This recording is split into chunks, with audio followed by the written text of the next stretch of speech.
Welcome to Hopeless Dreams. Hopeless Dreams, Hopeless Dreams. Yes. You decide. As you can see, our setup is a little different today. Yeah. So New lands. We're conquering new lands. We're conquering new lands. We changed territory. So, yeah.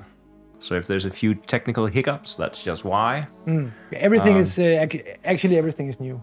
Everything is new. The game is new. The setup is new. We're old, but we're trying to be new. We're trying to be fresh. but we'll see. But yeah, we'll see. First of all, last time we played the Drifter. We played the Drifter last time. Epic 5-6 hour stream. Yeah. Insane. Yeah, that was a long one. Insane. It was a long one. 6 hour stream. Great fun. And I'm not sure. We'll see if we can outmatch that one. I don't think we can, but I'm not sure we have it in us today to outmatch that one. But that it's also not just about how long we go. No. It's more about it's the friends we make along the way. It's the friends we make along the way. No, but I think the Drifter was an epic Western tale that we were going through. Yeah. Today is very different. Today is, I think, this could be the most hopeless stream of any we've ever made, because we're actually playing a game that we're both quite incompetent at playing. Sure. I mean, how are you with puzzle games? Well, if the puzzles are relatively easy. Yeah. That sounds like a low bar. Then okay. Then let's go. But no, I'm not a Place all the squares on the squares and all the circles on the circles. Something like that. I can do Sudoku up to a certain level, and then it becomes. That's impressive, actually. Yeah. I can't do Sudoku, I think. It's not that hard. If you can count to 9, you can do Sudoku. Well, and yeah. Well, I can count to 9, but I really haven't had a lot of luck with Sudoku. I sometimes did crossword puzzles. So would you say crosswords are your puzzle of choice? Probably. Yeah. Probably. I mean, I don't really do them very often, but I kind of like one, words. The hard one in the New Yorker or Washington? No. I'm not New Yorker there at all. No, okay. I'll just end up making extra little boxes for letters when I do the really hard ones. So today, as you probably figured, we are playing a puzzle game. Yeah. So we are gonna have to try to solve puzzles. So that also means that we're really gonna be calling on you guys for help. It's definitely play along kind of a stream. Yeah, because I mean, I don't know how hard these puzzles are gonna be, but I can imagine that we could get pretty stuck. Jeden says the Fool is always a great start. Indeed. The Fool is the necessary start in this game. We start with the Fool no matter what. Yeah. And the game, I should introduce the game. The game is called The Light in the Mist. I can just show you. Well, anyway, this is the cover of the manual, which is also the cover, basically, of the cover image from the box. It's called The Light in the Mist, and it's something as unusual as a story tarot puzzle game. Meaning that it's a story game, and it's a puzzle game, and it's also a tarot game. So the whole game basically consists of a deck of tarot cards. And we're going to use those tarot cards to tell a story and to solve puzzles, and possibly even just to do tarot readings. So there's a full deck of tarot cards. There's a available full deck to us. Yeah. Okay. One moment, I just have to do the last. I think every time we start a stream, there's always so much that we need to get done, and we always forget half of it. And here's one thing that I forgot that I'm just gonna do. But we're also not very frequent streamers. No. So we tend to forget everything in between. And I don't. The regulars may have noticed that we only stream maybe the regulars. I don't know if that's even a thing. But if you've come across a stream before, you probably noticed that it's usually it goes a month or 2 months sometimes in between streams. And I'm afraid that's just how it is. That's just how it is, life is not easy. No. Not even But ours. also because one of the things that we do on this stream is that we fail. And, we cannot fail all the time on live TV. No, it's embarrassing. It becomes embarrassing fast, and so we have to divide it up a little bit. So we do a little bit each year. But each today month. we can fail horribly because today we can sit basically and stare at this fool card for 3 hours Yeah. without solving any puzzles. And also, we've already sort of laid our cards out on the table, so to Yes. speak, saying that we probably are gonna fail, and that's fine. Yeah. Failing is fine, guys. We Get used to it. yeah. It doesn't matter, but we're gonna try to sort of get as much story and as many ideas and as many whatever we can draw from these cards and from what the game offers. We're going to try to get that out of the game. So we should also say that this is a stream with spoilers because it's a puzzle game. So I mean, I don't think there's a big risk of us solving a lot of puzzles. So it may not be that spoily. It can be spoiled. Let's say that it has a potential to be spoily. Yeah, it can. So if you really want to play this game on your own all the way through, you should probably just probably just stop watching. And I also would like to say that if any of you guys want to play along, please help us out. Please give us all the advice that you can think of. Only please don't look up any solutions online or anything like that. I don't know if they exist online, but if they do. Okay. So please keep it au natural. Keep it brains only. Please. Yeah. We're not really interested in cheat codes. No. And, there's nothing more futile than ambition.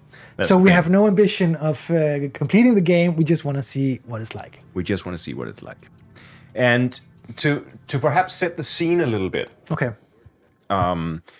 So we're living perhaps in a rural area, and we grew up in this area, and we never had a lot of friends, but we had this one friend called Sam, and we've had her really since childhood. And then I think we became estranged for a period, and now we've returned, and Sam, she still lives here in the area. But recently, what's happened is that Sam has disappeared. And there is, in this area, there is a mist that seems to creep around everywhere. And there are stories of people getting lost in the mist. And what we noticed about Sam before she disappeared was that she kind of wanted to be alone. And she would stray on her own into the woods, and she would take long walks in the woods, and we wouldn't see her for days at a time. And then when we spoke to her, she wouldn't tell us too much about what was happening. She sort of kept quiet, kept to herself. And we also had this sort of almost mystical experience of her being kind of translucent, as if she herself was becoming part of the mist somehow. She was disintegrating. Somehow, yeah, this feeling that like we could see through her, and at other times this feeling that she would be like right behind her, and even hearing her voice, and then turning around and she's not there, or there's just some mist drifting out of the window. So there seems to be some connection between the woods and the mist and Sam's disappearance, and then also this kind of desire in her to be alone and to wander off, like perhaps something is even calling for her or drawing her into the mist. I guess we've both seen The Fog, the good old John Carpenter movie, where pirates show up in a fog and massacre innocent villages in a town. Yeah. Yeah, I don't think it's that story we're playing here, but perhaps you've seen The Fog, you get the idea. Yes. What is it? It's the Hound of Baskerville, where it's also It's pretty foggy out there in the heath, in the or heath, the moor, the moors, yeah. or the whatever the Scottish name there. Yeah, Countryside. yeah. It reminds me of that one. There's Yeah. another one. I don't remember the Another name. misty movie. There's another misty movie. But since I don't remember the name, let's move on. Let's move on. Okay. So anyway, at the edge of the woods, there's a house, and there's an old lady who lives there, and we remember her from childhood, and we were always afraid of her. She was kind of like the witch. There were all these stories about what was happening inside her house, and how she could curse people, and how people's chickens would fall ill and die if she looked them in the eye, and all these things. And it's I remember from my own childhood, we had Captain Larsen. Captain Larsen. I don't know what that is. Captain Larsen. Well, he was an old geezer who lived on the street where I grew up. Oh.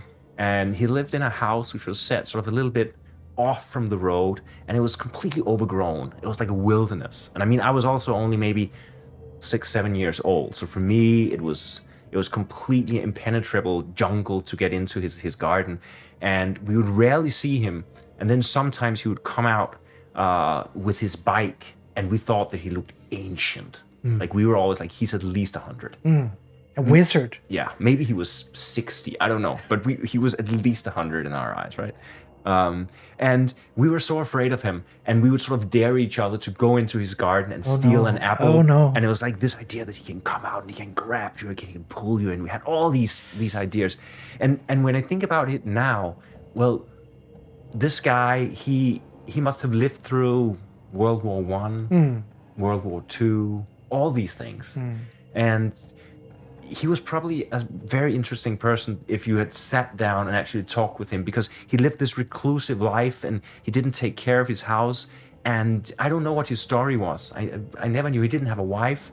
And so I have this feeling with this old lady here at the wood. She's like the old captain who lived there. Yes. And I think many kids growing up have that experience of someone who's like a little bit mysterious and... But I think that also kids misunderstand old, lonely people for freaks and witches, because, like, I think it's just people that don't want to talk to kids. They have nothing to say to the kids. There is no reason for them to interact with these stupid, ugly kids. So of course they're gonna represent this sort of weird, strange, silent. But also because the kids are really good at picking up at vibes, I think. I mean, like dogs or something, you know, they can sort of smell a mood or pick up on a vibe. So if there is this vibe that this is an old geezer and he lost his wife and perhaps they never had kids and he despises kids. Yes. And we could feel that. Yeah. That was probably why we were afraid of him. And why would he engage with you? He has nothing in common with you. He has nothing he wants to share with you. You're not going to understand anyway. No, and I mean, we made it worse even by, then sneaking into his garden and stealing his apples. Just annoying. Super annoying kids. He would just hate us even more. Yeah. I think everyone grows up. Every kid grows up with a neighbor or something like that. Yeah. I mean, I told you my story of my neighbor growing up. I'm not going to repeat it here because it's too brutal and too gruesome. And he not only hated kids, he hated everyone. A true misanthrope on another level. Yeah. But I will save that for another time. Jeden says, the school janitor was mine. Yes. I think the school janitor, you can sort of wonder why is he working at a school then? Yeah. If he doesn't want to interact with kids. But, it was the one job that you can get when you're, a bit of everything. Yeah. I mean, my school janitors in the plural, I think they have all been mostly sitting in a basement, drinking beer, and then coming up shouting at the children if they were, I don't know, breaking a window or something. The janitor, Jeden says, the janitor at her school was called the Shadow Man. Ooh, that's actually pretty scary. That's pretty cool. Yeah. Pretty fucking cool. Okay, so the Shadow Man. I wonder who the Shadow Man was. I mean, everybody has a story, right? Yeah. So the old lady here. Oh, wait, before you continue, let me just introduce some mist. The mirror. We're igniting It's what do you call it? Is a mirror? Mirror? Is it what the holy men brought Jesus when he was in his cradle? Yes, some pieces of wood. Yeah. To light a fire. Here you go, Jesus. Let's generate some mist. Misty veils. Oh. The misty lands.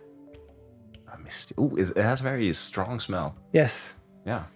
Some people tolerate the smell and other people hate it. I don't know who loves it, but it's... So there is no love. There's only tolerate or hate. Yes.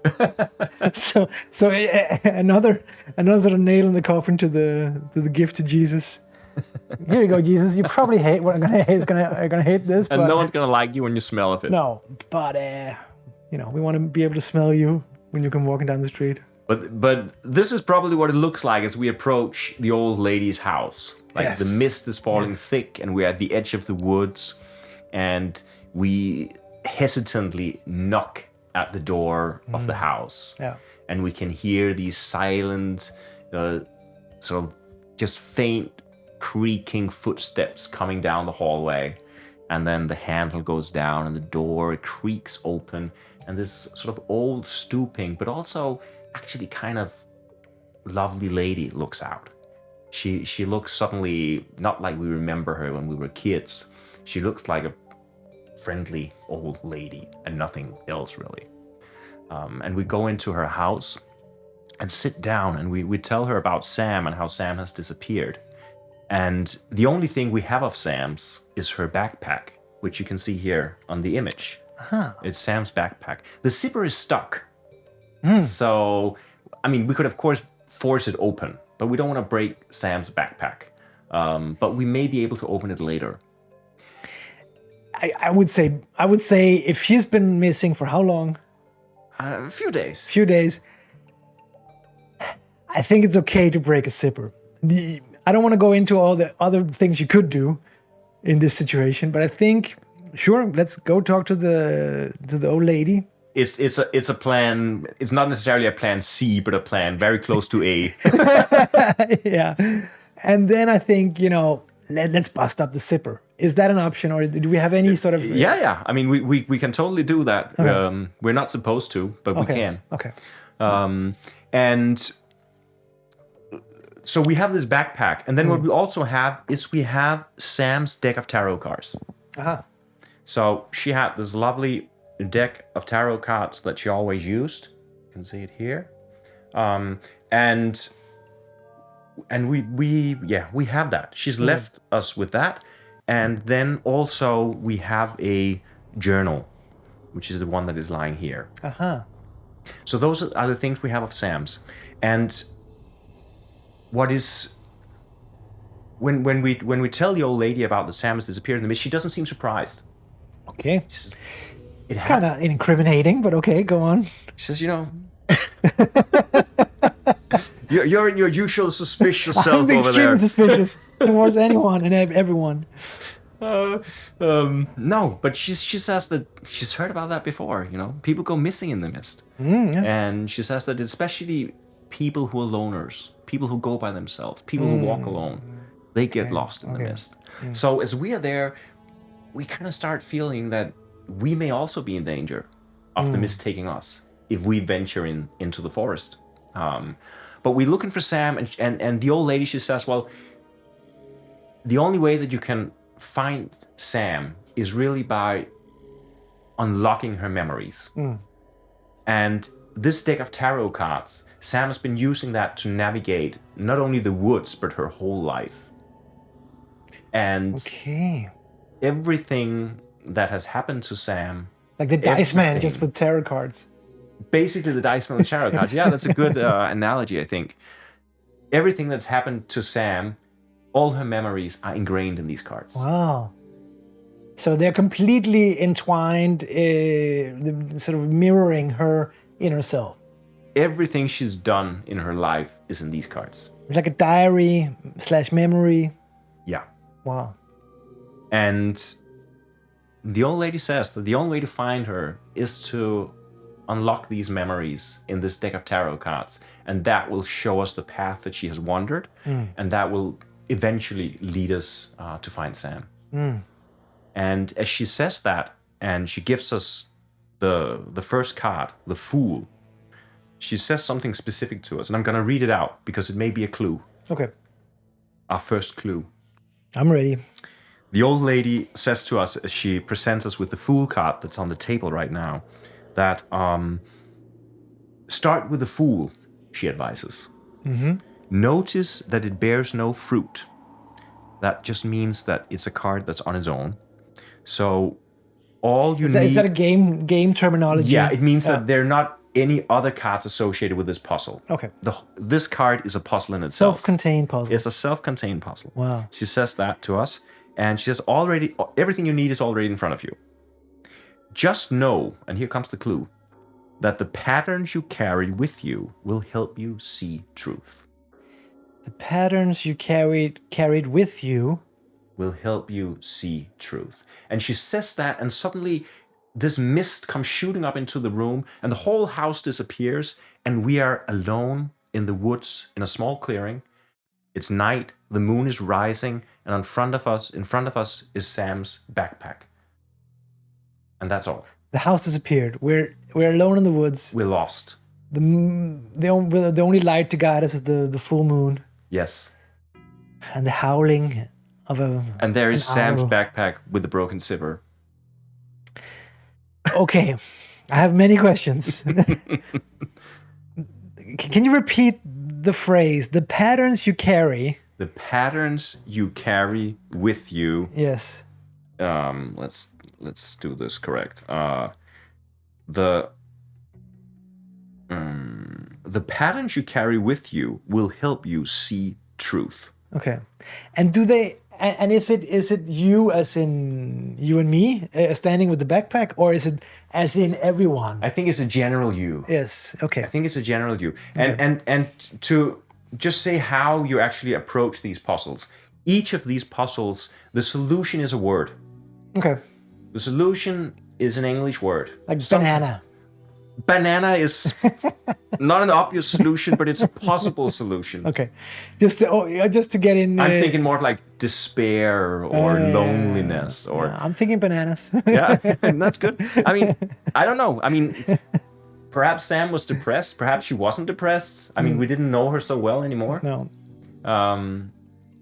So I think there is someone... Jeden says, can you go back and see past decisions? Can you go back and see past decisions as in... yes, I think what you mean is that she has talked... That's referring to how the tarot cards are her memory. Yes. Or her diary, or her consciousness, or whatever you want to call it. But how do we access the tarot cards? I think the idea is that her actions and her experiences have changed and transformed the cards. So everything she's experienced has been ingrained and lodged in the cards. And right now, just looking at this backpack under the moon, I do notice that it's full of patterns. Yes. And we've just been told that the patterns you carry with you, and this is a backpack. Yeah, I think that's... will help you see truth. Yeah, so we have to... So I think there perhaps is a solution in the patterns. Do you remember those books you could buy where it's just every page is just a complex repeating texture, repeating pattern? Yeah. And if you defocused your eyes, like a stereogram. Yeah, stereogram. You look through the page and then... Yeah, I remember that. Do you think that's what's going on? I would be impressed if it was. Yeah. But I want to also introduce our you see what we have here, the classic. What do you call it? Magnifying glass. Magnifying glass. I don't know if it's gonna work. Oh yeah, see here. Does that help you guys to see the backpack more? I think you need to put it. I don't know. Somewhere in between. Yeah, it's difficult to find actually the right. Well, you can also try to flip it if it's any difference. Does it have zones or? Yeah, I'm not sure. It makes it more wavy at least. Yeah. I don't know if that helps anything. It looks kind of magical. It's the same. Okay. Okay. Boo-hoo. We're gonna do it anyway. Yeah. Because we like it. Yeah, it's nice. Okay, so let me just take a good look at this. What is actually I think I could use. Yeah. Okay, this is gonna be first of all, this is gonna be tricky because in order to see the card, I have to sort of move everything here, which is fine, but it just so you guys know. Yeah. The sound if the sound changes a little bit, that's because results may vary. Okay, that's just the way it is for this one. And of course, if anything crazy happens, or if it becomes impossible to understand what's going on, just write it in chat and we'll fix it post haste. I can try to put this card a little closer. I don't know if it's necessary, but I'm just trying to my coordination here. So, do you see anything in these patterns? Yes. Almost like Incan patterns, like the Mayans or something. Is it like a landscape? Is it like a ground and hills and a sky? Yeah, it could be. That gives us one interpretation. Is it a map? Rolling hills, clouds, maybe. Like a map or something? That's a great question. So there is what you carry. It's. I think what she's trying to tell us is that we're already stuck. Naturally. No, what she's trying to tell us, I think, is that the solution is in the patterns. I already solved it. Don't worry. You solved it? Yeah, easy. What do you see? Is there a word written there? I don't know if that's. Okay, maybe just the texture. But I thought there was a pattern of numbers. Uh-huh. I don't know how that would help anyway, but tower Yetten says. A tower, yeah. What about the land? What about the moon up there? Is there anything? It also has patterns. Is there a snake in the moon? It has patterns in it. It has like a clear landscape.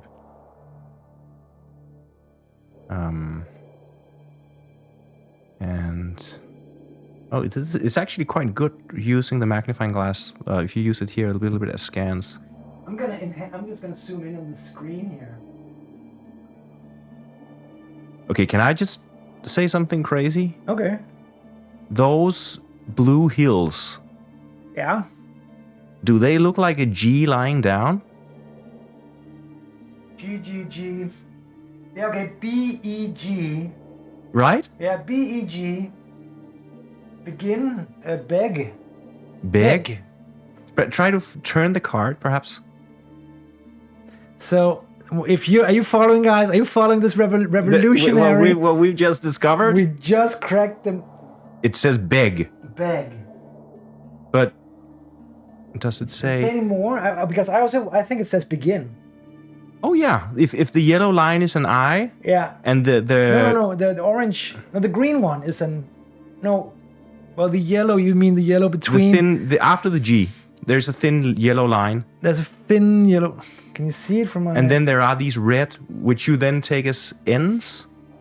And the N is red, right? So the N is the zigzag line. Yeah. Yeah. I see it now. Begin. It is almost like a stereogram. Yeah. Once you've seen it, you can't unsee it. Exactly. You just have to stare intently. But I also think it's interesting. Begin is also an obvious word. Of course. This one was easy. Is it this? But there are two patterns. Begin. No, it says begin. Yeah.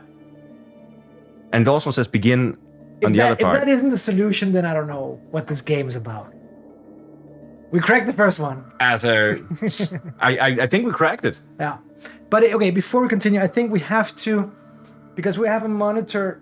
Okay, guys, and this is first of all, genius puzzle solving, level 10 puzzle solving. Is it upside down for our viewers? Do we need to flip it 180 degrees? No. Okay, it's good. No. Okay, I just. So several, I can almost hear Sam. Several things. Sam, we're coming for you. We're coming for you. This is gonna be fucking a cakewalk. No, we're coming for you. Barbara, we're coming to get you. Don't worry, Sam. There's not gonna be a problem. We see you. We see you in. Do you think she wants to be found? No one asked that question. Sam's like, no, stay away, white magician. So I think we're off to a good beginning here. I hope you can follow along.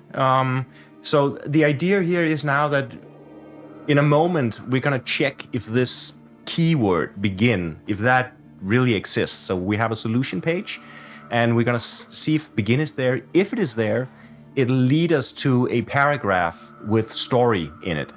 And then we'll see what happens in the story. And then after that, we can basically choose whatever major arcana tarot card we want. And that'll be a new puzzle.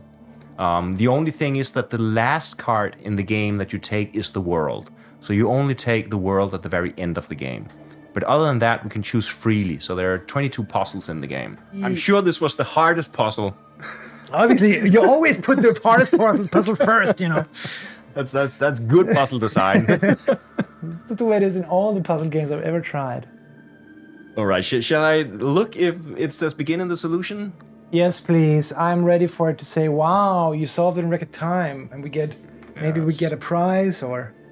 But, okay, but what did we learn here? That we had to basically just look at it in a different way. It was about, in the beginning, we saw a landscape. Yeah. And as soon as we saw letters, we could figure it out. I was actually surprised that there were actual letters in the solution. Yeah. I thought it would be more a theme or an idea or something that you would have to find. But I'm sure different puzzles will do it differently. Yeah. So I don't think we should look for letters necessarily in all the other puzzles. No, okay. But I have no idea. I mean, I haven't played this game, obviously. So, begin is a word. So, there you go, Sam. Can you hear us coming? We're coming for you, Sam. We're coming. So, it says go to 120. And then I'll have a little read. Oh, there's a lot to read. Do you mind me reading a little story? Please. Because there may be clues in it, so I don't want to just paraphrase it. Please. You say the word aloud, begin, and as it echoes through the forest, you see an image of Sam appear a few feet away from you, sporting the worn denim jacket she wore the day you met her. You yell her name, Sam, but it's clear she can't see you. This happened months ago. You hear the sound of an engine coming up from behind you and leap aside as a spectral school bus pulls up ahead. Wow. The janitor. Ooh, Shadow Man. The door opens and Sam gets on. When the bus drives off, you find yourself alone once more. So we see a ghostly image of Sam being picked up by a school bus. Ooh. I think you understand how this works now, yes? You hear the old woman's voice, as if she's close by, whispering in your ear. Yes, we get it. We get it. They won't all be as easy as that. Ooh. Damn. He sees right through us. There'll be many challenges to meet, requiring courage and intellect. Are you sure you want to risk yourself? You don't know her as well as you think. You hear the words of the mist, as if they're all around you, rustling in the leaves. Wow. So it's the mist who is speaking to us. And the mist says, are you sure you want to risk yourself? You don't know her as well as you think. Who is Sam? Or is it the old lady? Who it's is Sam. Is the old lady is the mist or? No, I don't think so. But she may be connected to the mist. But I think it's as if there is a voice in the mist, and it seems to be taunting us or challenging us or warning us against. You don't know. We don't know Sam so well. No. She was a loner, and she was. We considered her our friend, but we really didn't know her too well, and she wasn't really very forthcoming with what she was up to. To be honest, I don't know Sam at all. We only had a brief introduction. How do you like the smell? Yeah. Okay. Then I'm gonna just because I thought we had smoky smells. Just because I thought we had a mist moment. This is a very good time to put some mist on the table. So I'm just gonna put this here. That's excellent. No, we don't. Maybe we don't know Sam that well, but even if we don't know her, I still think it's worth finding her, returning her home. Absolutely. I mean, we have spent time with her, but I think she's one of those friends you had in school. And I mean, growing up, and you had a friend, and maybe sometimes for for a few weeks or a few months, they were your best friend, and you did everything together. One summer you were Yeah. tight as could be. And then, the next summer is as if you didn't even know them anymore, because you just grown apart completely. And perhaps it's like that with Sam. Yeah. I don't know. Anyway, the mist is telling us that there may be something about her that we don't know. But it's also like, yeah, we know we don't know. And it's fine. Sure. Don't tell us our business with Sam, okay? Don't get in between us and Sam. Well, but we can't control the mist, We just can't control it. Okay. So, Too bad. the old woman continues. From here on out, it doesn't matter what order you complete these trials in. Okay. Except that the world must be completed last. I can tell you that some good options to try from here might be the magician or the hermit. Magician or the hermit? Yeah. But no matter which route you take, your journey will not be linear. So there is no use in following the numerical order of cards. Do we have to go through all the cards in order to succeed, or I guess you can close the story when you want. Okay. So instead, try to forge your own path. You can shuffle the major arcana cards and see what fate hands you. Make choices based on what you encounter along the way, or just pursue the cards that call out to you. So we can also choose based on which cards we think would be sort of an obvious next choice. Yeah. What matters is that you find Sam your own way. And remember, if you hear the mist, ignore it. Says the old lady. I'm a little bit confused between the mist and the old lady, but I see now that there is a difference. They're not the same. They're not the same.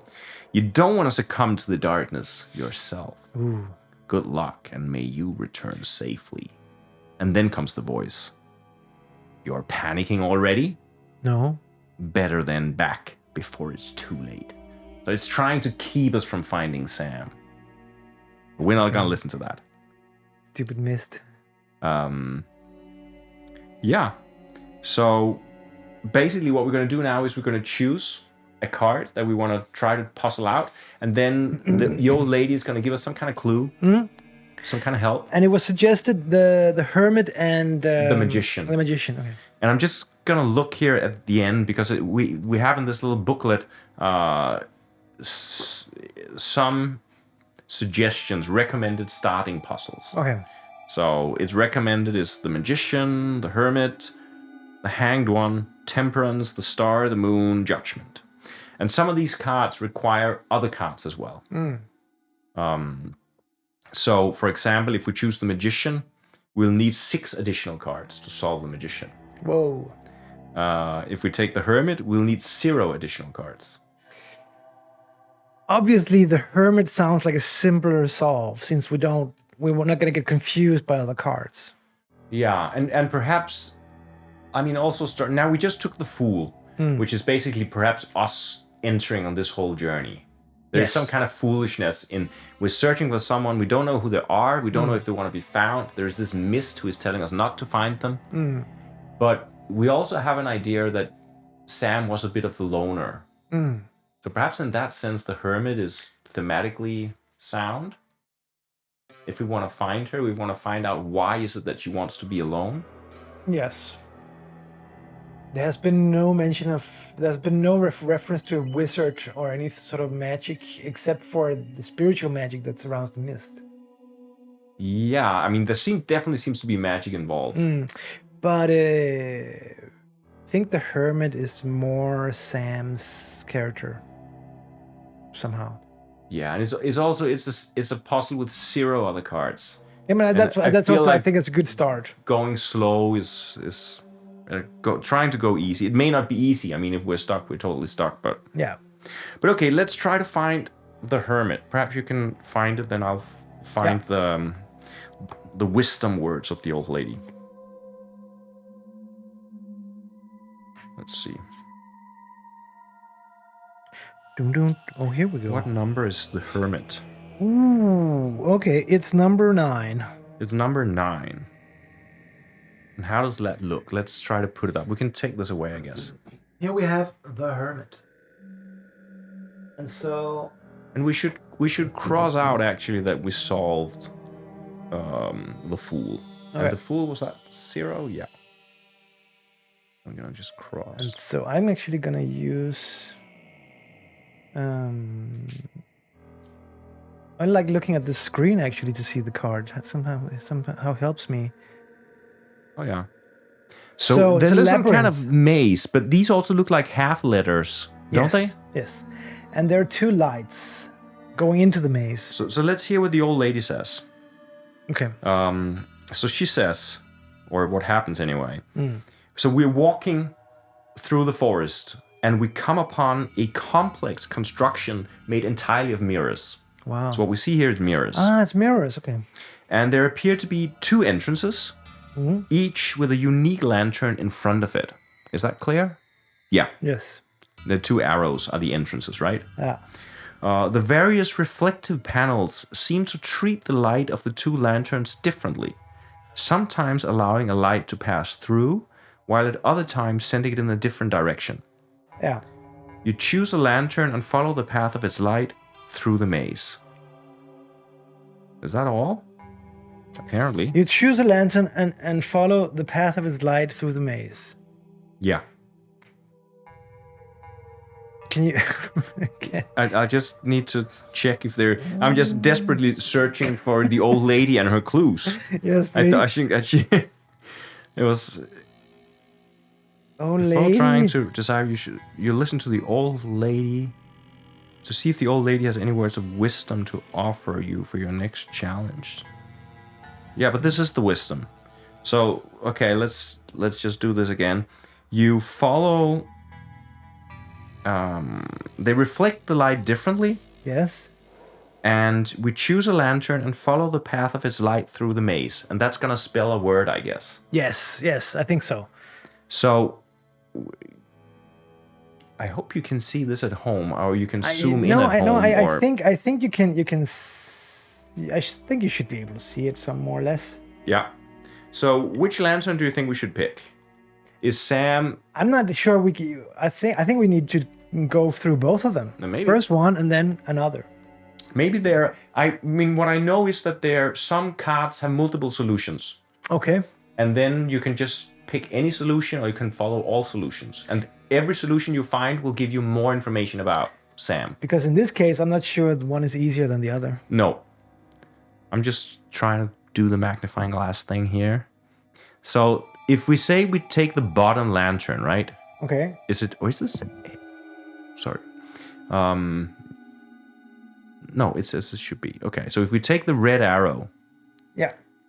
And we enter there. And they're all mirrors and they reflect the light differently. But what I wonder is for instance, if we start there, yeah, where do we go? What is the direction? Which path do we take? Yeah, what we are seeing is that the reflection of the light. So should we connect the letter on the mirror to the next mirror that it hits? Yeah. Would that even make sense? So for instance, you can see half an A where we start. Yeah. So do we then try to find the reverse? For instance, I need a pointing stick. Up here is the reverse of that, for instance. Oh, it is? That's the reverse of this.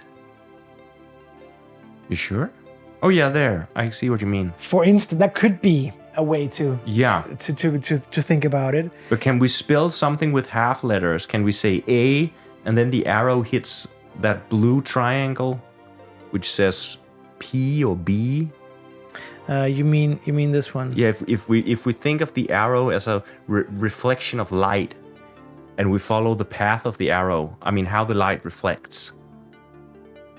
But then why wouldn't we go down here, for instance?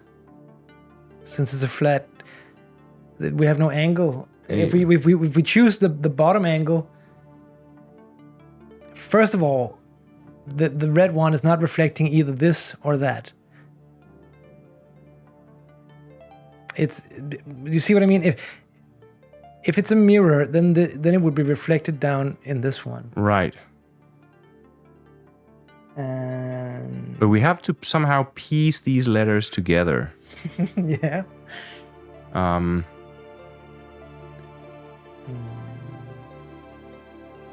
It's... Do we have any expert advice in the chat, you think?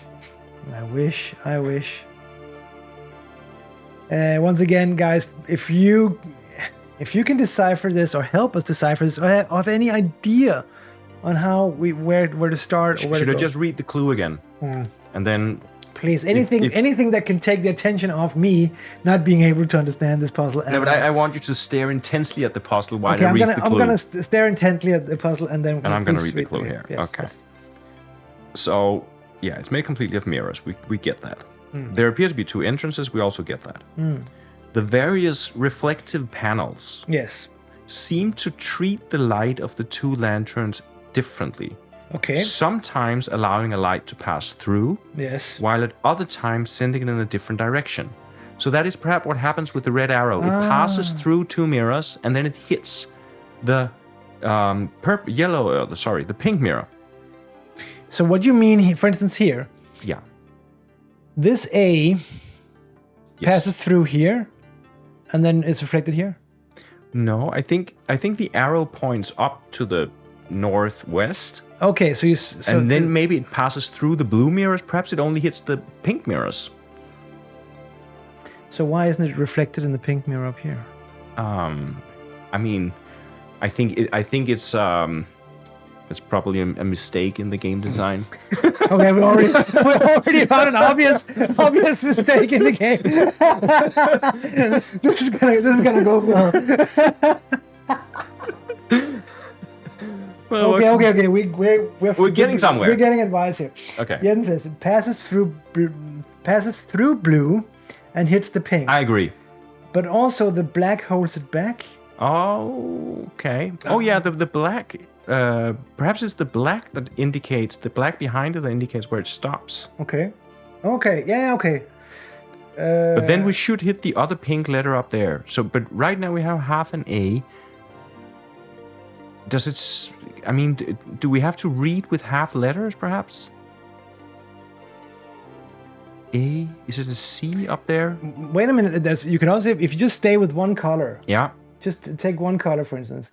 There's a D here, half a D here. Oh, but it's the same half over here. It's just I was looking at the A here. You have an A here, and then the second part of the A here. Yeah, there's a purple A that we can put together. Yeah. But I don't know how they mirror each other. It doesn't help anything. So how about the line right above the A that we hit? Is that another part of an A? S-P-A... What? Jeden is solving this. S-P-A and then T? Spat? Spat. S-P-A. Okay, Jeden, please explain. S-P-A. Where is the S?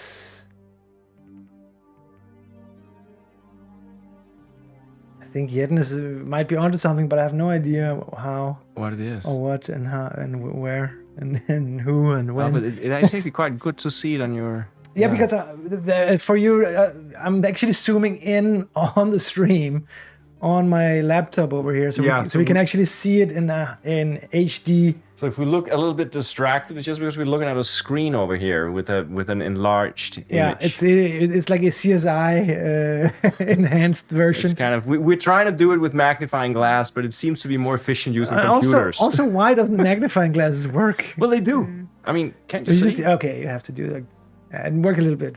It works a little bit. It works a lot. I can solve puzzles with this. Okay, but I don't see. Oh, fuck. Okay, I'm getting distracted by the spat word. Spat word. So it stops. Some mirrors stops. Okay, I think that because there are two lanterns and two entrances, I think that there are two words in here at least. Yes. So I don't think everything should be constructed into one word. So there is a possibility that each color is its own word. Yeah. I mean, what letters are available to us here? For example, if we take the purple, we have the two halves of an A, right? The purple, yes. Yeah, we have the two halves of an A. And then we have... A here, A here. What are those to the left of the A? Are they B's or some O and O? Or no, a D perhaps? A D. to the left of the A. Don't you think it's a D? We have a If you D, combine- a D here. Yeah, if you combine that one with the one to the far left, the purple one at the center left. Oh, down here. Yeah, Yeah. they could be a D together, right? It's the same exact. Or not? Or is it a Exactly B? the same. But I'm just trying to see if we combine halves, if we then can end up with a word. Yes. So we have an A and a D, and what would the other letters be? It's something that looks like a W at the bottom, perhaps.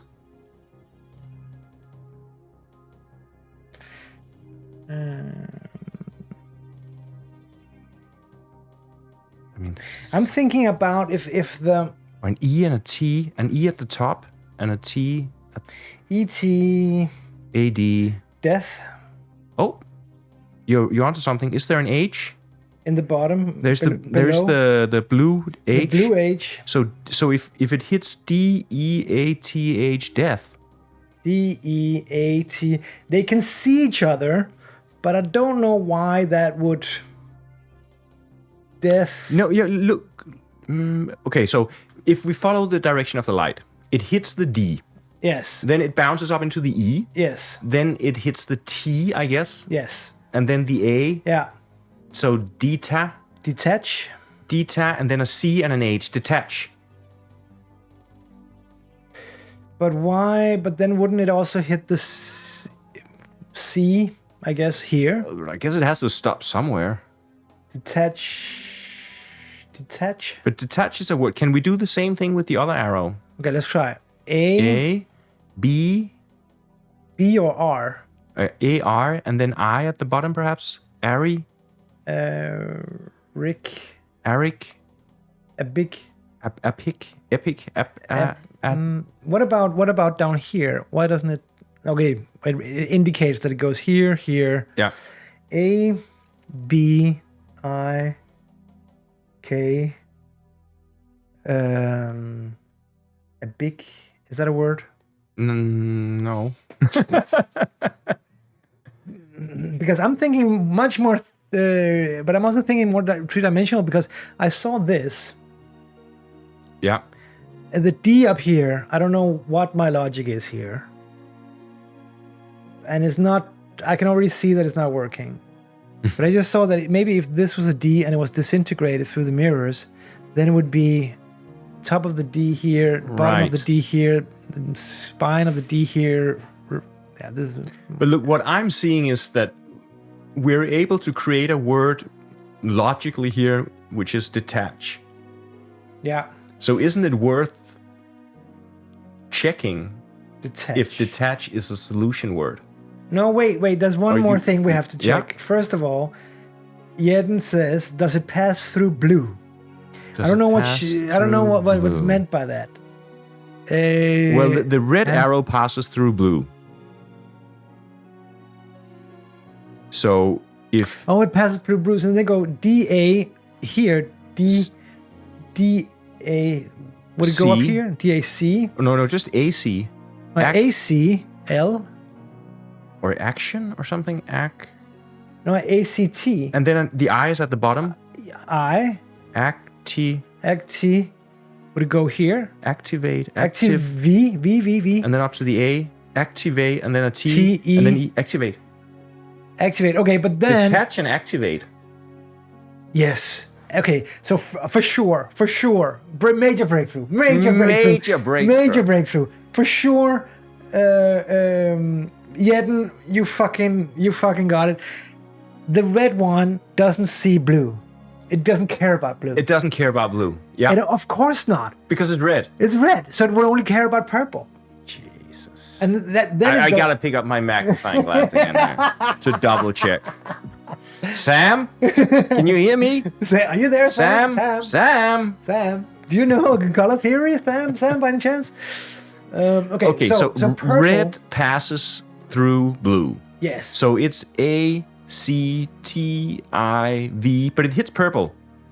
Yes, according to this theory. Yes, because there is red in purple. Yeah. So it's activate and then it goes out. Yes. And then it's passed through the labyrinth. So activate is a word. Then detach may be wrong Because detach may be passing through blue. Activate. Or passing through red.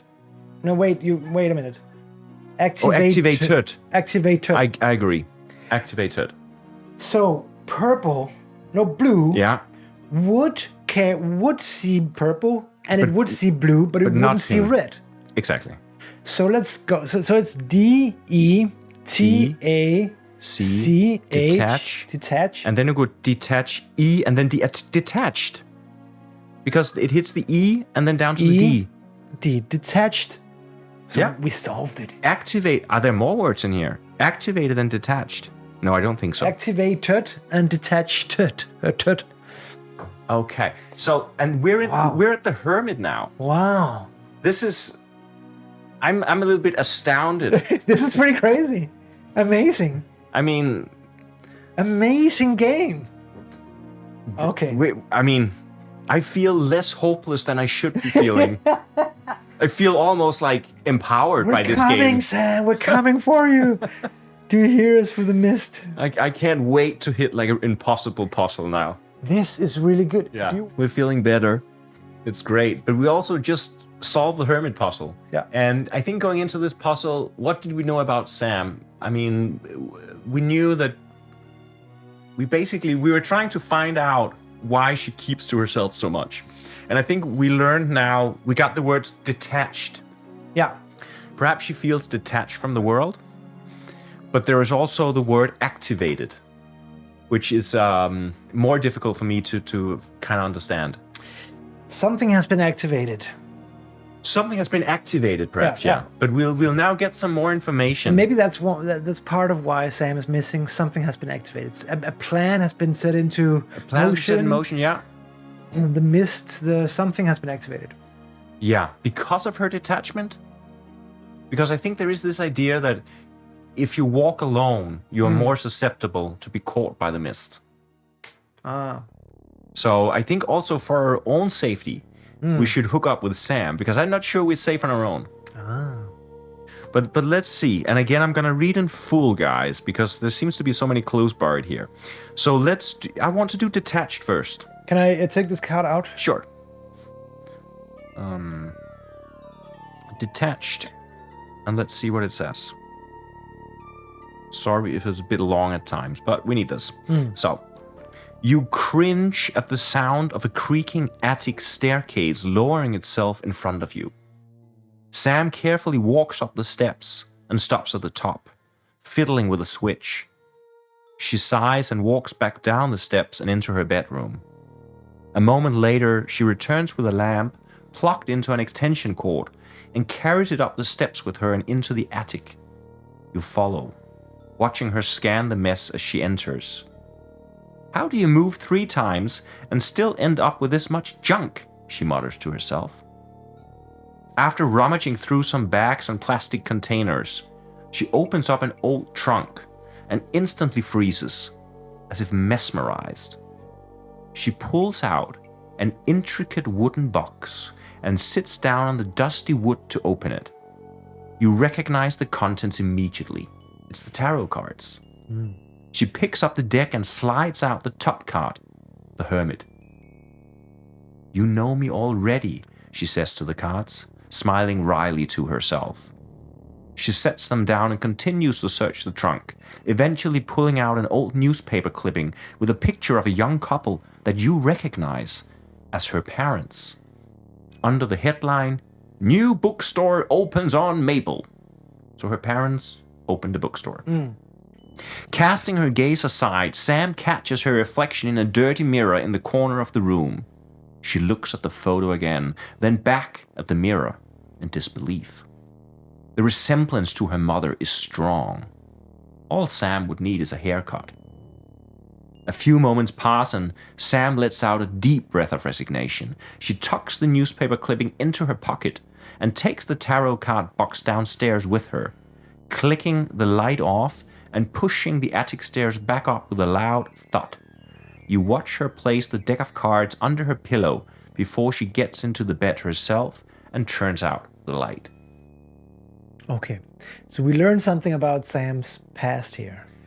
Yeah. Did we also learn something about how she came upon the tarot cards, you think? Is this the moment she found the cards? It's a memory box that tells the story of the opening of the bookstore. Her parents opened a bookstore. Yeah. But it also, there seemed to be this underlying sense that her parents are dead. Yeah. For sure. Yeah. It's like her box of memories of her parents. Yeah. It's the tarot cards and it's that newspaper clipping. They opened a bookstore. But that, I mean, that in itself doesn't sound very dangerous to open a bookstore. No, depends on where you do it, of course. On Mabel, it said. And Mabel, I don't know. Would you open a bookstore in Mabel? I would. I'm not man enough. So, okay. And she looks very much like her mother. So perhaps she is somehow repeating a pattern from her parents, from her mother. Or it explicitly said it was her parents, right? Yeah. Yes. Because I'm thinking, like, who do we know? If it's her, if it's her that she's looking at. But also, what is it that's happening? We're getting visions of things that she has done in the past. Yeah. So we're sort of getting glimpses of her past.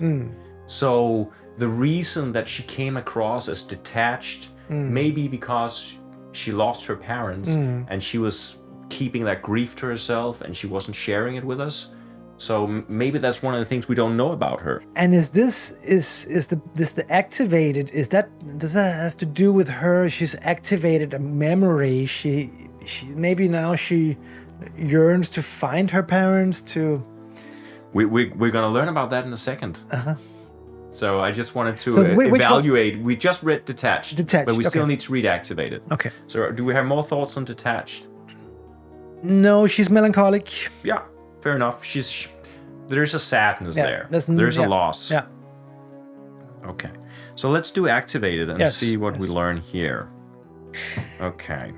Feels like it's cheating when we get two answers at the same time. No, it's just because we maxed out on the Hermit. Yeah, easy. I mean, easy, there easy may card. be a third in the Hermit that we didn't see.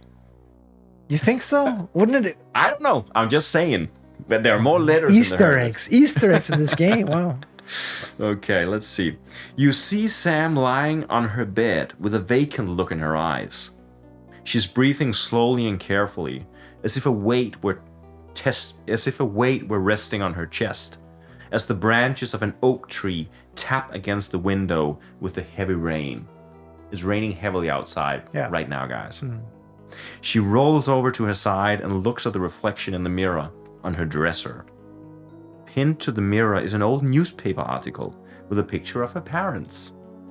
She gets out of the bed, turns on her desk lamp, and kneels in front of the picture, elbows and chin resting on the surface of the dark veneer. Her eyes dart back and forth between the mirror and the image of her mom, examining her every feature. Sam lifts her hair up as if to match the picture and turns her head to see it from different angles. Then, as if stuck with an idea, she opens the top drawer and pulls out a wooden box containing the tarot deck you now hold in your hands. She quickly lights a couple of candles, turns her desk light off, and sits down on the floor as if to perform a ritual. After shuffling the cards, Sam lifts the deck carefully to her lips and seems to whisper a question into it. She then places a stack gently on the floor in front of her and flips over the top card. But the vision is gone before you can make out what it is. So she performed a ritual. With the tarot cards. With the tarot cards. So, and she just looked at her mom and she compared herself to her mom. Yes. So is she They trying... have similar features. Is she trying to communicate with the spirit of her dead mother? Is she embodying her dead mother? Yeah. I way, guess or all like- children in a way are embodying their parents, but there seems to be like an exceptionally close likeness. Yes. Or perhaps because she lost her mother, she feels closer to her. Yeah. Again, I wonder why this was the clue for this one was activated. And this is why I'm thinking like maybe this is more than just nostalgia or melancholy. This is maybe her the ritual that she performed. Right. Maybe she's set something in motion here. Yeah. Maybe she's starting this whole... The reason that we can discover her now is because she made this ritual and ingrained her experiences in these cards. Yeah. She's starting a diary through these cards somehow. Yeah. These are some of the first... But don't you think that there is... For me, it seems like she's reaching out to her mother somehow. That because, tarot cards are used to, I guess, also commune with the dead. It's... Yes, or in this case, she's communicating with us. So are we her parents? Are we her parents? I think we're only one. But yeah, but we could be one of her parents. We could be the mother. I'm flipping it. This is wild in my mind. But I'm willing to entertain that idea. I'm just saying. But I was wondering, can I just say an aside about cards and death? Okay, sure. Always. Always. So, guys. I'll turn on the mist for this one. You see these cards? This is we're going a little bit off tangent here, but this is worth it, trust me. You've seen these cards. So, these are Indian so-called Ganjifa cards. They're playing cards, they're round cards. Wow. And here they have images of the different avatars of the god Vishnu.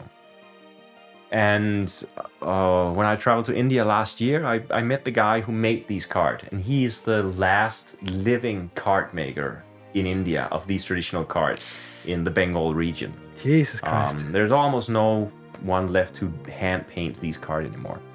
And what he told me was that these cards that you see here, they will last forever.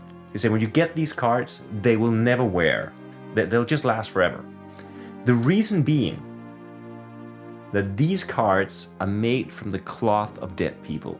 Wow. What we are holding here is a piece of linen taken from a cremation ground in India and then lacquered. Or first, I think you put some lime paste on it, and then you paint it, and then you lacquer it. So these are cloth cards, actually. Wow, they're beautiful. They feel like almost like paper, right? Yeah. They're stiff, but they're based on cloth. And what you do is that when you're a card maker, you take your apprentice and you send him to the cremation ground in the middle of the night, and he'll go up to some of the remains of these burnt corpses, and he'll find bits and pieces of cloth of the people who was burned earlier that day, and he'll cut out the cloth and he'll bring it home, and the card maker would then make the cards from this cloth, ensuring that because these cards are made from the cloth of the dead, they can never die again. Beautiful. Quite beautiful. So we are in the presence of someone. Of someone. Many people, maybe. Yeah. I don't know if they're all from the same cloth. But beautifully sort of frozen in time. Absolutely. So I just started thinking about it because we talk about, how these tarot cards might be a gateway to the dead. Yeah. And also how Sam's ritual somehow has transformed these cards. Yeah. So, there's something there. This is part of reality. So yeah, it was just an aside. I just wanted to show these beautiful handmade and cards completely one of a kind cards. Yeah, I mean these cards are more or less impossible to get now because there's virtually no one left making them. Yeah. So travel to India, seek them out, get a pair. Very cool. And you only get this on the Hopeless stream. We only play cards made from the cloth of dead people. Yes, naturally. We wouldn't have it any other way. And otherwise, they don't work. Otherwise, the tarot card won't work. I think Stecken is We have Stecken Deluxe. Welcome, Stecken Deluxe. Welcome to the Hopeless stream. The tarot. This miraculous book, inspirations of all the sacred books of the ancient peoples, is, because of the analogical precision of its figures and numbers, the most perfect instrument of divination, which can be used with complete confidence. Quote from Alphonse Louis Constant, aka Eliphas Levi. It sounds like a Satanist or someone from the Order of the Golden Dawn. And I love it, Stecken Deluxe. This is exactly what we're talking about. You joined us at quite a perfect moment when we were looking through death cards. Yeah. Death cards or death cards? I think death cards. Death cards, which is the coolest kind of card. But as Stegen just confirms, tarot cards are the perfect tool of divination. Yes. So we'll just have to keep on using them to divine where Sam is. Yeah. And right now we have a choice to make. Okay. Because we have solved the Fool, we have solved the Hermit, we have learned that Sam has begun a journey. Should we just sum up a little bit where that we're on the search? For Sam. Sam has gone missing, and she's last seen in the woods, and the rumor has it that she's sort of dissolved into the mist. Yeah, I mean, we even when we met her before she disappeared, we sometimes had this weird, almost out-of-body experience, this weird feeling that she was somehow translucent. Yeah. And so we have gotten a hold of her tarot cards. Yes. And in them, magically, we get a close, almost like a diary of her mind. And so through the tarot cards, by solving these puzzle-like tarot cards, we get glimpses of the past, glimpses of her where she might be headed. Yeah, so her memory is ingrained in the cards. Yes. So we can unlock her memory by unlocking the puzzles in the card. Yeah. And that's exactly what we're trying to do. And for some reason, we've been able to solve the first two cards. And it's so insane to me how well we did. And of course, thanks to Jeden, who was basically saw right through that puzzle. No pun intended. Because, I mean, we set this up to be a hopeless stream because we thought we were never going to solve even the first puzzle. Yeah. But we already solved two. Yeah. So now let's have the third puzzle. Just going to do this. Let's try to get this a bit closer to. Yeah. If I'm not audible, you just write in the chat. Yeah, and also let us know if the sound is okay and you can hear mystical music playing in the background. And so if any of you guys out there also have a suggestion as to which card from the major arcana of the tarot that we should solve next, you're also welcome to chime in. We're trying to solve the easier puzzles because we kind of feel we don't have a lot of confidence about solving puzzles, but we're getting a little confidence. Yeah. So we have to pick a card from all these. The only card that we cannot pick is the world, because that has to be the last card that we try to solve. Yeah. So we may pick that at the end of the stream. But right now we're gonna try something, and the easier puzzles that we had access to is the Hanged One, Temperance, the Star, the Moon, and Judgment. And some of these puzzles require multiple other cards, and I feel like if we have too many cards, we're gonna get lost. Yes, I think we should start off slow, right? And work our way up to that. Yeah, so there are multiple puzzles with only a few cards, but some of them are not easier starting puzzles. But I mean, we can also embark on a puzzle, find out that we can't solve it, and choose another puzzle. Okay, so it's not completely... So we're not going to get stuck. We're not going to get stuck necessarily. Okay. So we shouldn't... So I think... I mean, now we've learned about those hermit traits of her. When we look at the major arcana here, I mean, what would be an obvious place to search for her? What can we choose between? All these cards. So we learned that she's extremely nostalgic and melancholic for her parents. There's even almost like she's almost been reborn. She's almost her mother's image reborn. Yeah. Sam is. So what do we have here? We can see I'm going to show you here. This is the list of all the different cards. Okay. Among the easier puzzles with few cards would be the Star. Okay.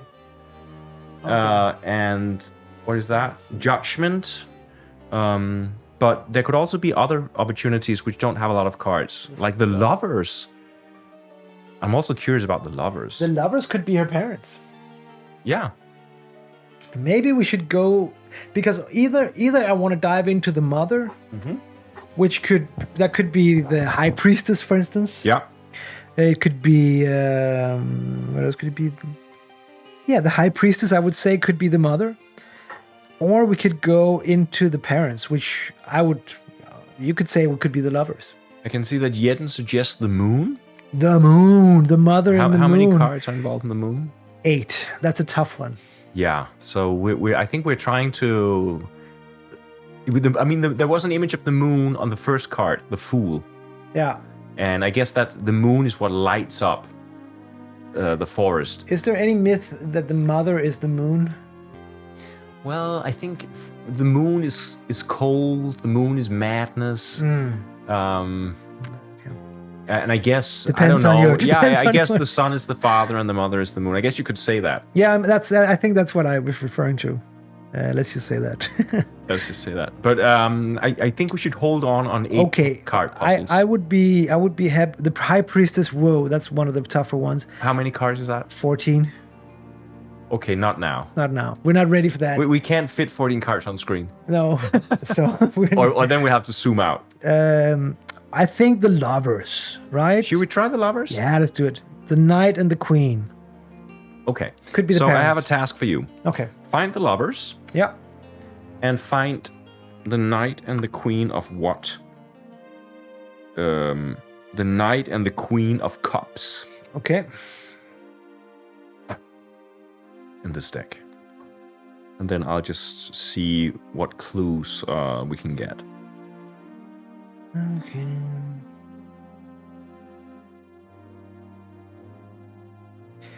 Of Cups. The Lovers is number what? Yeah, 6. six. Okay.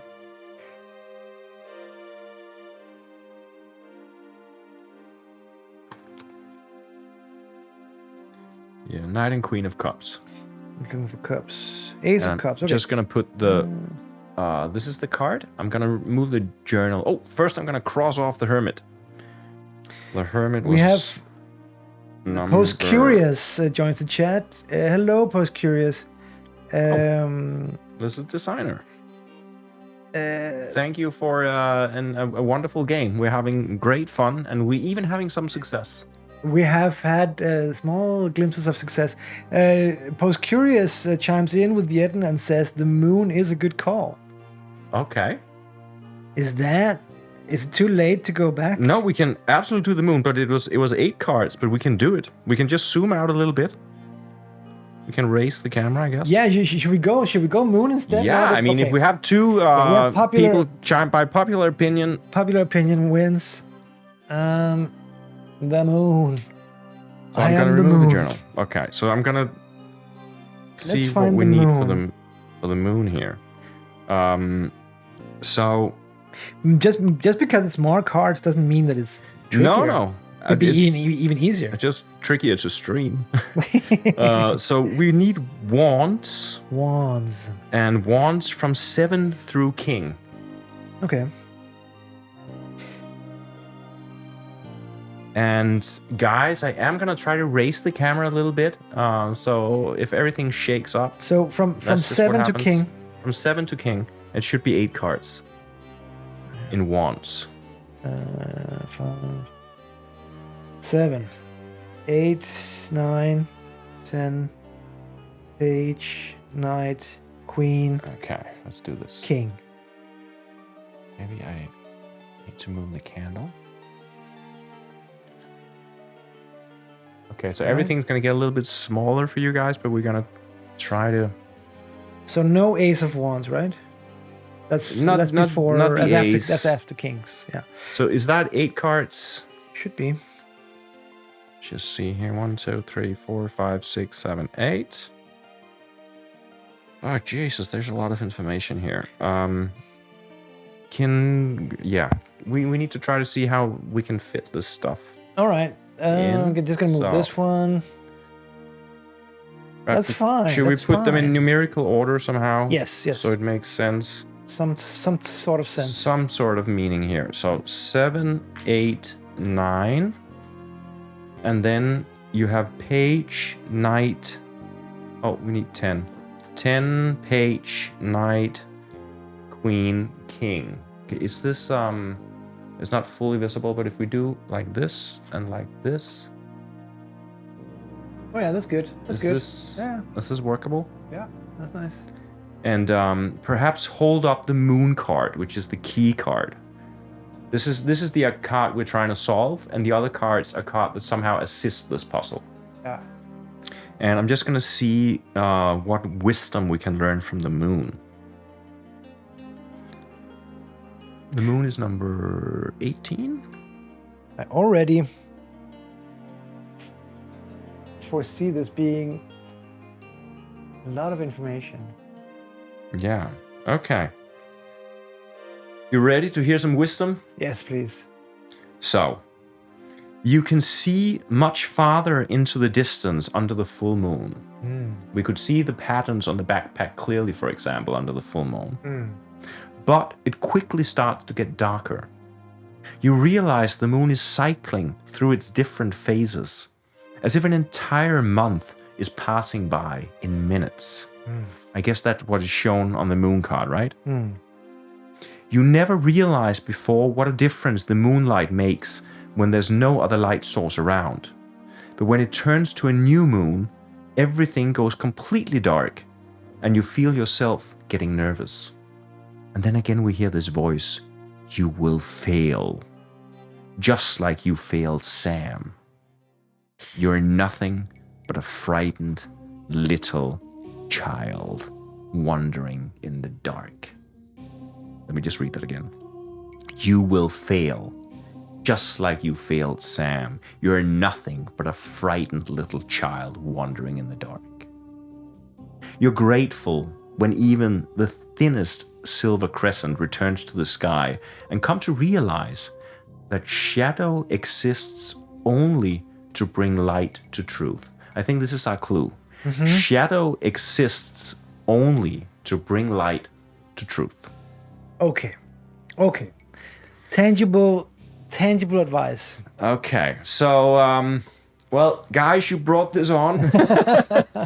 Let's see what we can do. There's a lot of info here. There seems to be some pattern. We have 3 cards, 8, 9, 10. They all have the same kind of symbolism.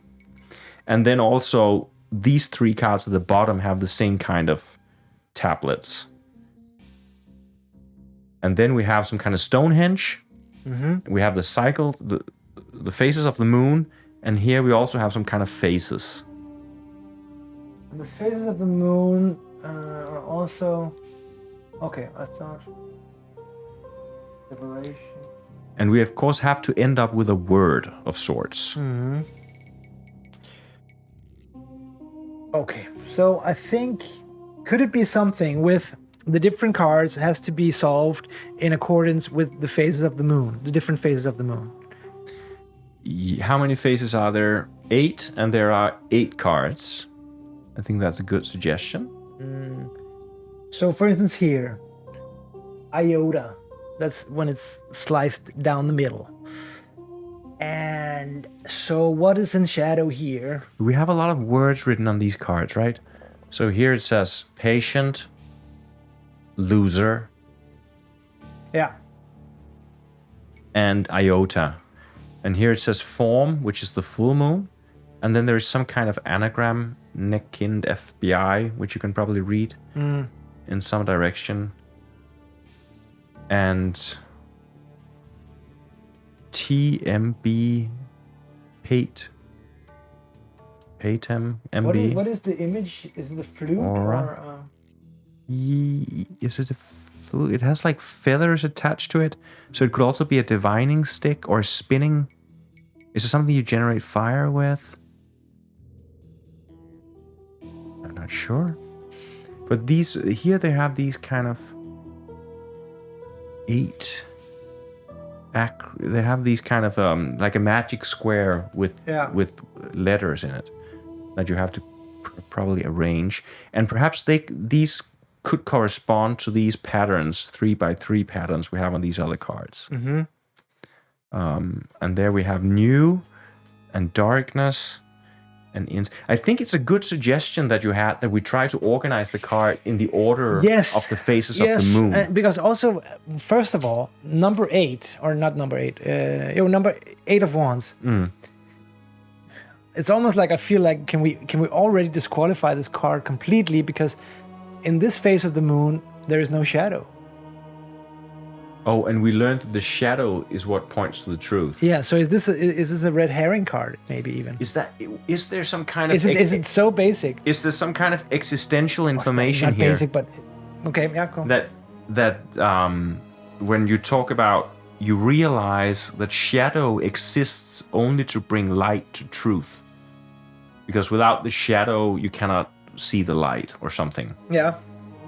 So there is, I'm thinking about Sam here actually, that somehow her, only by facing some kind of darkness, she'll be able to see the truth. She's trying to discover something about her parents, perhaps, and she has to sort of embrace some kind of darkness within her.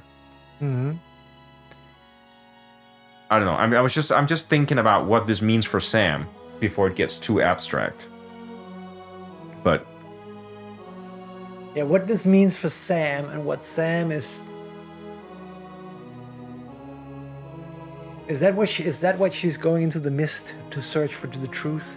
But there was this experience that when the moon had faded completely from the skies, we heard this voice taunting us, saying we'd failed Sam. And then as soon as light comes back, we feel like more at ease again. So perhaps the mist also has power when the moon is gone. Yeah. We got a message here from Post Curious. I gotta run, but I'll leave you with a small tip. Since this is the first multi-card puzzle you're doing, focus on the parts all the cards have in common for the moon puzzle. Organizing them according to the moon phases is a great idea, though. Thanks. Okay. Thank you. I love how much you're analyzing the story, by the way. Yes. Well, this is basically how we play. Yeah. So we're trying to tease out a story here. But thank you so much for thank you for great creating games. this beautiful game. Great game so far, let's see how far we get. Let's see how far we get. I'm already a little bit stumped here, but thanks for the tips. And we have Jeden says something about the shape in the Seven of Wands that is repeated in Page of Wands. Okay. Speaking about cards having things in common. Yeah. And she was saying something that all the cards have in common, right? Yeah. So she says something about repetition here. Is these Stonehenge-like... Yeah. Are they also here? Would you say that is also... But let's try to organize them like this, like you suggested, I think. Yeah. So if we take the top card, which is this one. This has this half moon, and then we need this one, and then it's full, and then it is this one, and it says AT, and there it says ATE, 8, iota, new, and is this complete darkness? Yeah, I think it is. Yeah. 8C, well, now it's gone. You do like this. Can 8CO, like this. ATE, okay.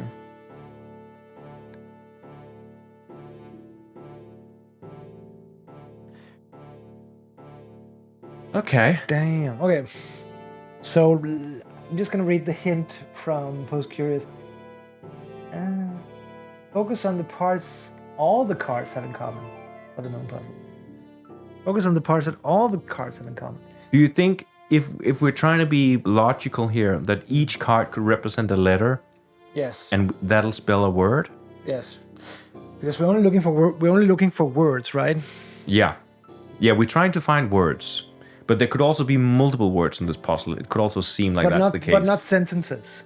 No, it's single words. Okay.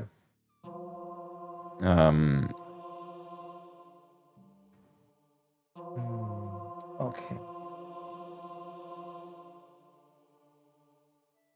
This is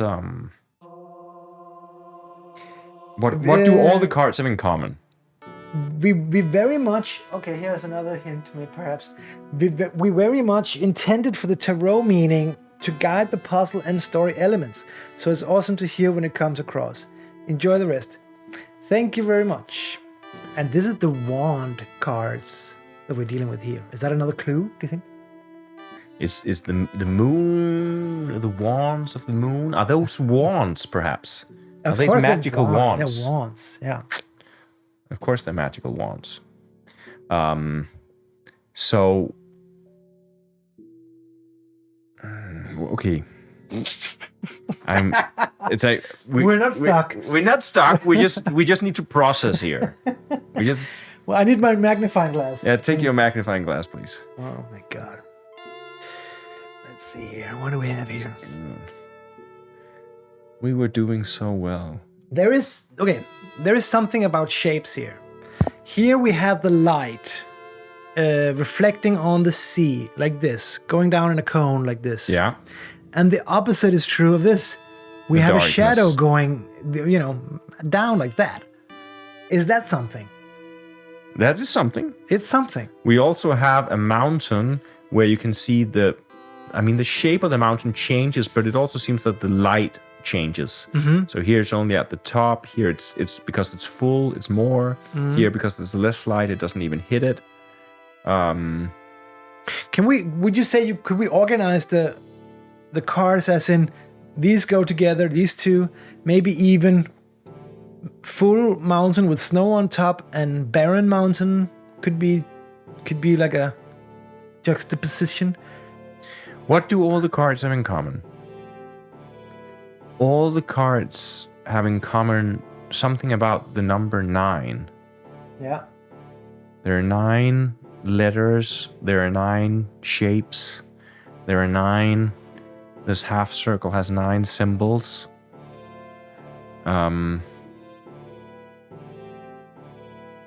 this one, I don't know. It stands out somehow. Is there's writing there on the pillars? Yeah.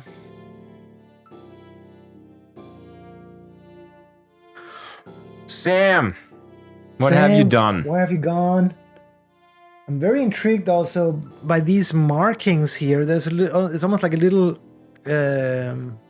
But now game going on here. There are so many different things that it's difficult to find out where you start, right? Yeah. There seems to be so many things you can grab a hold of. But I have no idea, because we're looking for words. And there are plenty of words written on the cards. But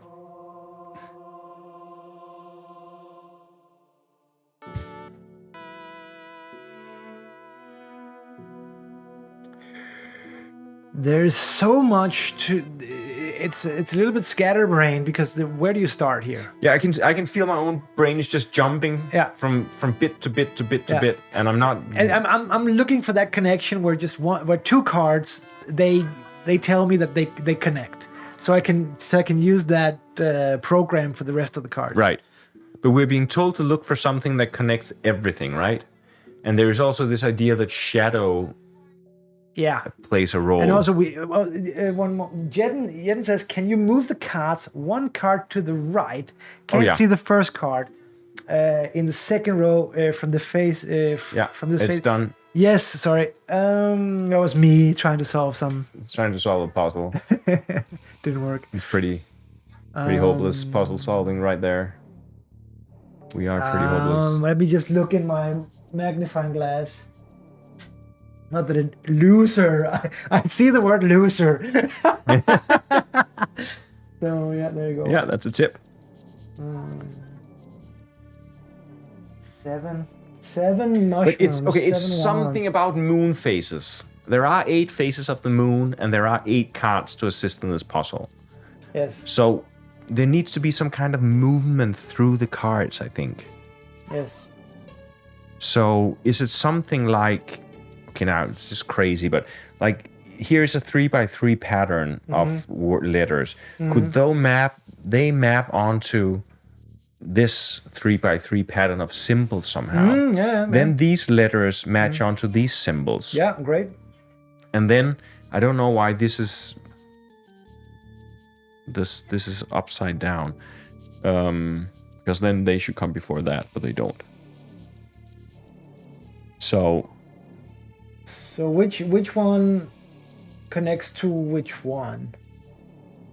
Because obviously these 3 are a group, and these 3 are a group. Yeah. That may be relying on each other.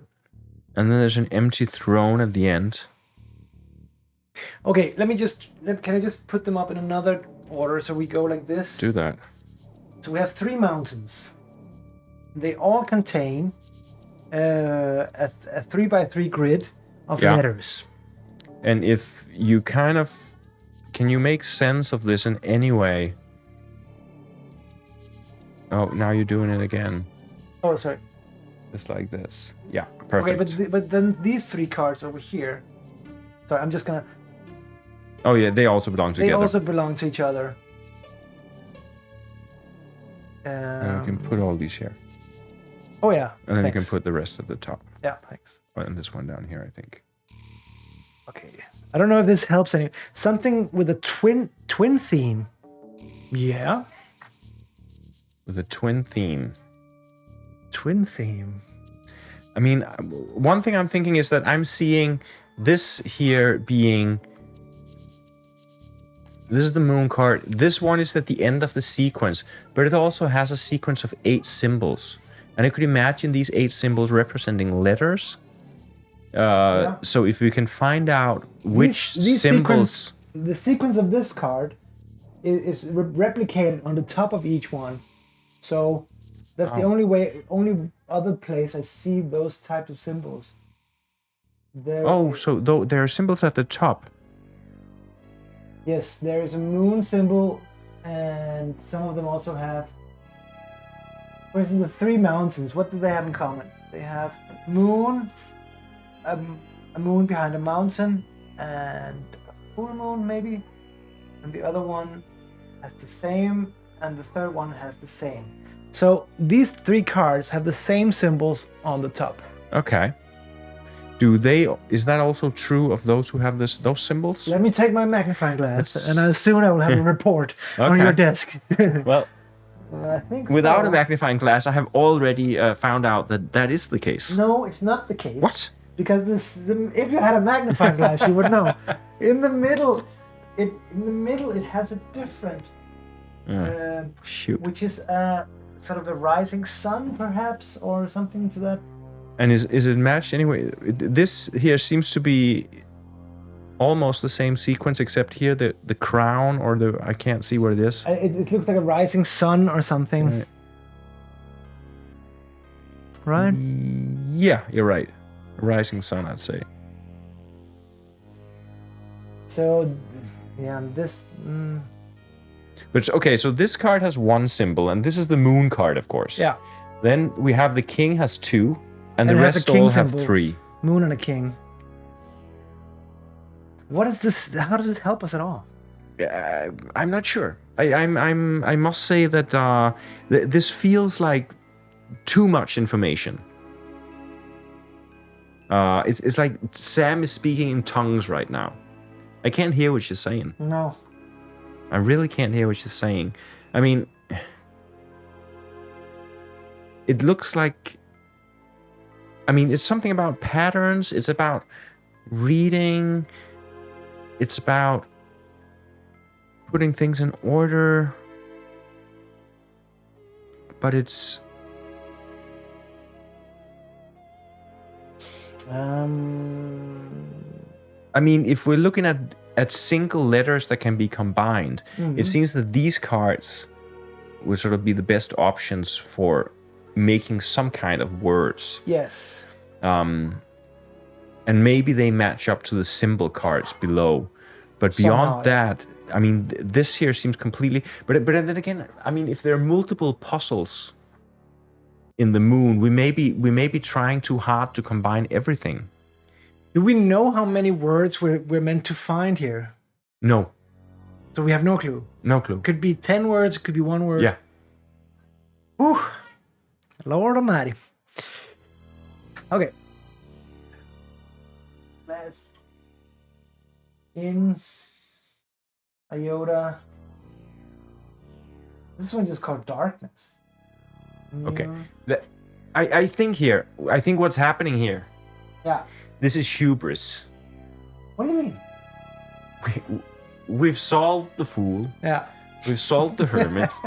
We go from 0 cards to 9 cards. thinking that we can just hear Sam, we understand Sam, everything about her parents. And we were actually on a different track. We were thinking about the lovers being her parents and how that might represent it. I'm not saying the lovers is anything more easy than this, but I feel completely Overwhelmed. I feel completely overwhelmed. Yes. I Me too. I don't know where to start. No, me too. Me too. I'm flabbergasted. So I'm stumped. I think Okay. But all of these have like kind of all of these also have like symbols at the edges, right? Yes. These one have at least, and this one has letters, and the other ones don't have anything.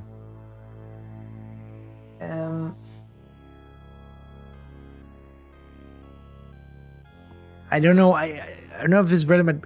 This OFC. OFC. OFC, ATE, What do you say? IOTA, INS. We have these combinations. So INS, can that be reconstructed from any of these cards? Not really. AT. OFC. ATE. Oh, WIT.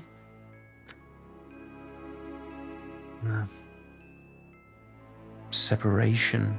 What are the words here? Separation, modern, admire, Patient loser. patient loser. Is there a sequence here like they fit together with separation and Patient loser. loser modern I oh my god. I feel that that we need to change tack. Okay. I think we jumped the gun on going to the moon. I think we should scale back the program. You might be right. You might be right. Because we may have dipped into a little too deep on the deep edge. Yeah, I mean, this is my typical puzzle experience. The other puzzles, they were confined to one card, and you need to just find the one right way of thinking about them. Here, we also ventured off from the easier puzzles. Yeah. Okay, so I have one last thing. Yeah. Before we move on, is there anything in the guide that gives us an overview of the theme of the wand, the wands, like general a general idea of what the wands represent. Yeah. Let's see. No. There is description of all the individual wands. So, for example, the King of Wands, which is which one? Is the one up there. Yeah. About the King of Wands, it says, ambition and vision are two forces that must be held in careful balance in order to achieve success. Bold moves will always cause waves, so remember to wield your power with honor. That's very high language. Is that reflected in this? Ambition and vision are two forces that must be held in careful balance. So there's something about an empty throne and a scepter. So there is, I guess, something about ambition and power. But ambition and vision. Not seeing any clues to any of the other cards. There are keys on this one. God. Oh my god. Give me something. I mean, I think right now I'm much more where I thought the game would be when we started. Yeah. Just like staring at cards and not being able to understand anything. But look at this. Look at this. I found another pair of clues here. Okay. We can always return to this puzzle later. But But let's look at see the what crumbling. we find. Look at the crumbling mountains here. Yeah. There is a blue and a red mountain, Yeah. and it's in different states of decay Yeah. through those. Do they correspond to the cards with the actual mountains? Good question. This one is like going into a peak. This one is flattened. This one is, I mean... I don't know. I don't know.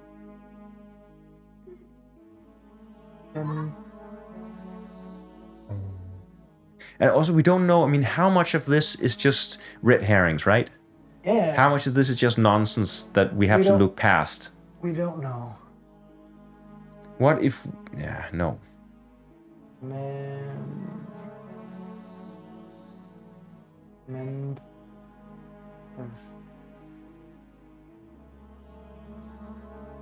Okay, yeah. See, your patience is growing thin, and I understand. We just cleared our minds. We'll now Yes. look at it with fresh eyes. We're gonna give it one more crack, but we also entertained the option of perhaps looking into one of the, on paper, easier puzzles. Yeah. And maybe also we need a little bit of misty. I think we need some misty atmosphere misty here. vapors. I'm just looking at the darkness, which has a monolith where it's inscribed P*X. Yeah. Which means, of course, nothing to me, but I'm just saying. But I think the methodical approach would be to look at the cards that have a symbol or a gesture in common, and then try to simply try to decipher that one gesture. Yeah. So if you'll show me how that is done. No, actually, we before we left, we talked about those three cards up here, where they have this ribbon rolling around them. Yeah. And these two have an incomplete or half ribbon. And so I wonder, okay. One thing here could be, this is very smoky. No, but it's nice. In the shadows, if you look at the moon phase here, then the shadow is on the right side. Yes. Does that mean that those letters there are the ones that count? Yeah, and then this one there's perhaps no letters that count, and on this one it's the letter here and here that counts. So if that were the case, the letters would be ME, and they would be what? NI. Yeah. And MB. Remember? Remember? Is there, what is, now we're grasping at straws, but ME, MB, MEMB, NE, memory, remember, may, is there, You could also look at it as Yetten says, the shadow tells the truth, and the truth is shapes as a monument. Maybe the monument is a trail in the puzzle of the symbol. Oh my god. Maybe the monument. The monument here. This trail. There's a monument here. Yeah, that's true. So, yeah, because I guess the monument is also something that rises and falls, and this seems to indicate Stonehenge, which is also about phases of the moon, right? It's like a moon calendar. But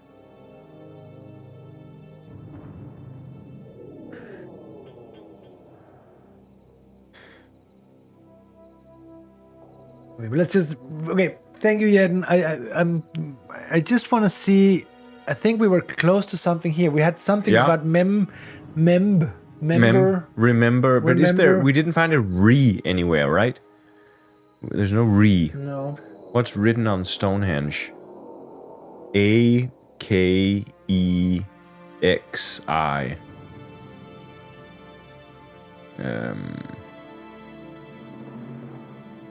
But also another point that I had, that if the shadows reveal the truth, do they do it by taking away the things that we don't have to focus on?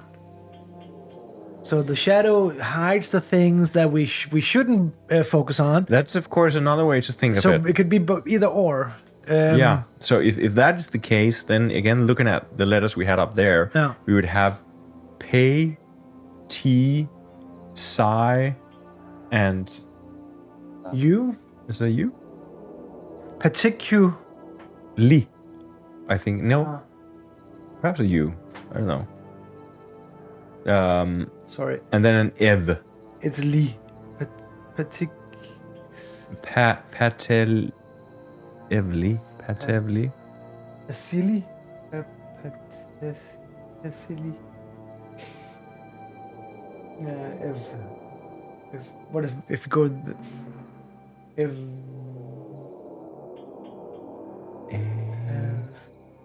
Fucking hell. A Passive. aura ins.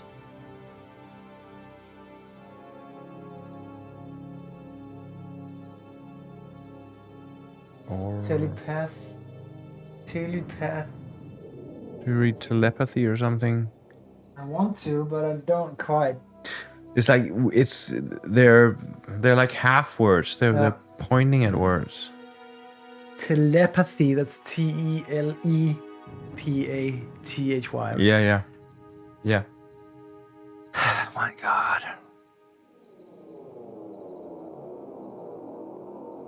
So there's also this dichotomy between blue and red.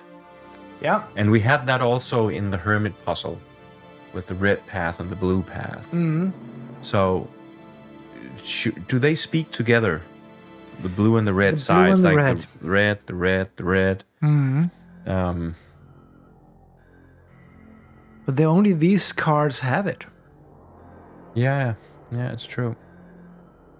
And we're told to look for something that goes across all the cards, right? Or at least something that the cards have in common. Yeah.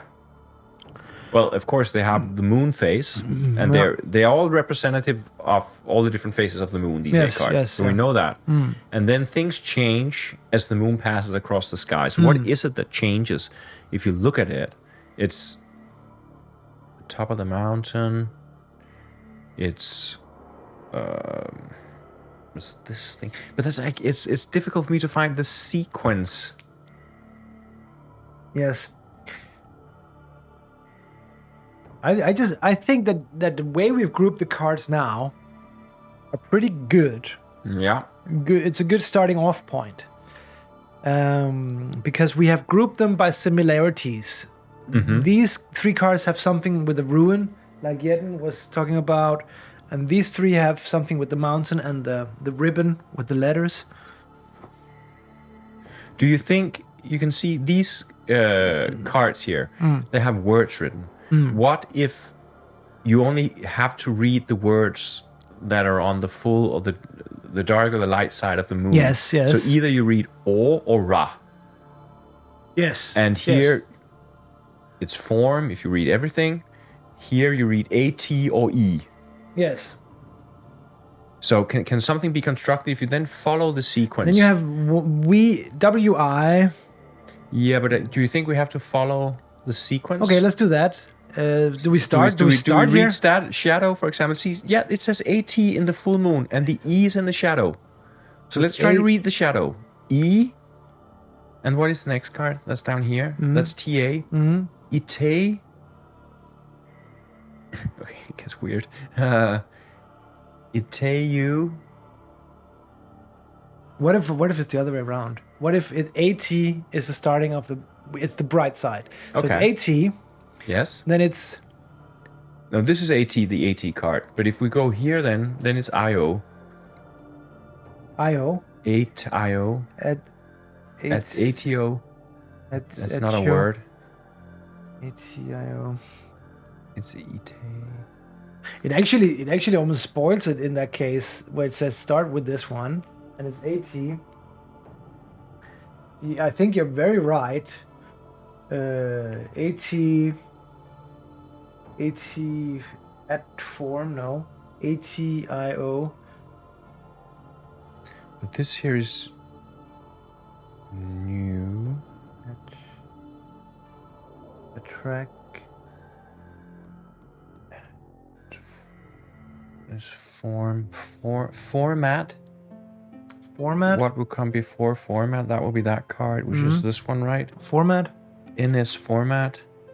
In's format. So perhaps there are multiple words running around in a chain. Yeah. So if we have format, what would be here? IO. Formation. Could there be an in there? Yeah, here. Huh. Formation. So Formation. from here to here it says formation. Formation. So what does it say from black to... Black is nothing because it's darkness. All right. So here it says sorry, where are we? It's over here. T. Yes. Tra. Transformation. Transformation. This isn't enough for me. I don't need more words. Whoa. Transformation. Transformation. It only took us 1 hour. And we got one word. Whew. High five. Transformation. The moon, of course. And that's actually is also talking about what she was experiencing looking in the mirror. Yeah. Almost like she's transforming into her mother. Right. So is she becoming her mother? Is her mother becoming her? Oh my God, is right. Shit. Oh my God. So, but this didn't. I feel my brain melting out of my nose. I have to wipe it out. You have to wipe it out. So this didn't indicate where to begin or end. It just indicated that you read all the letters in the bright parts. It was a clue. This is a clue. It's a clue. Jesus. Are there other clues on this card? Probably. Or maybe some of the cards are clue cards, or vice versa. I feel like taking transformation from this card and just move on. I don't want to spend more time with the moon, or unless you feel very strongly about it. I mean, do you have other ideas here? Because let's say this is a clue. Yeah. How many moon symbols do we have? Do they all have moon symbols? They all start with a moon symbol. If it's a clue card. If it's a clue.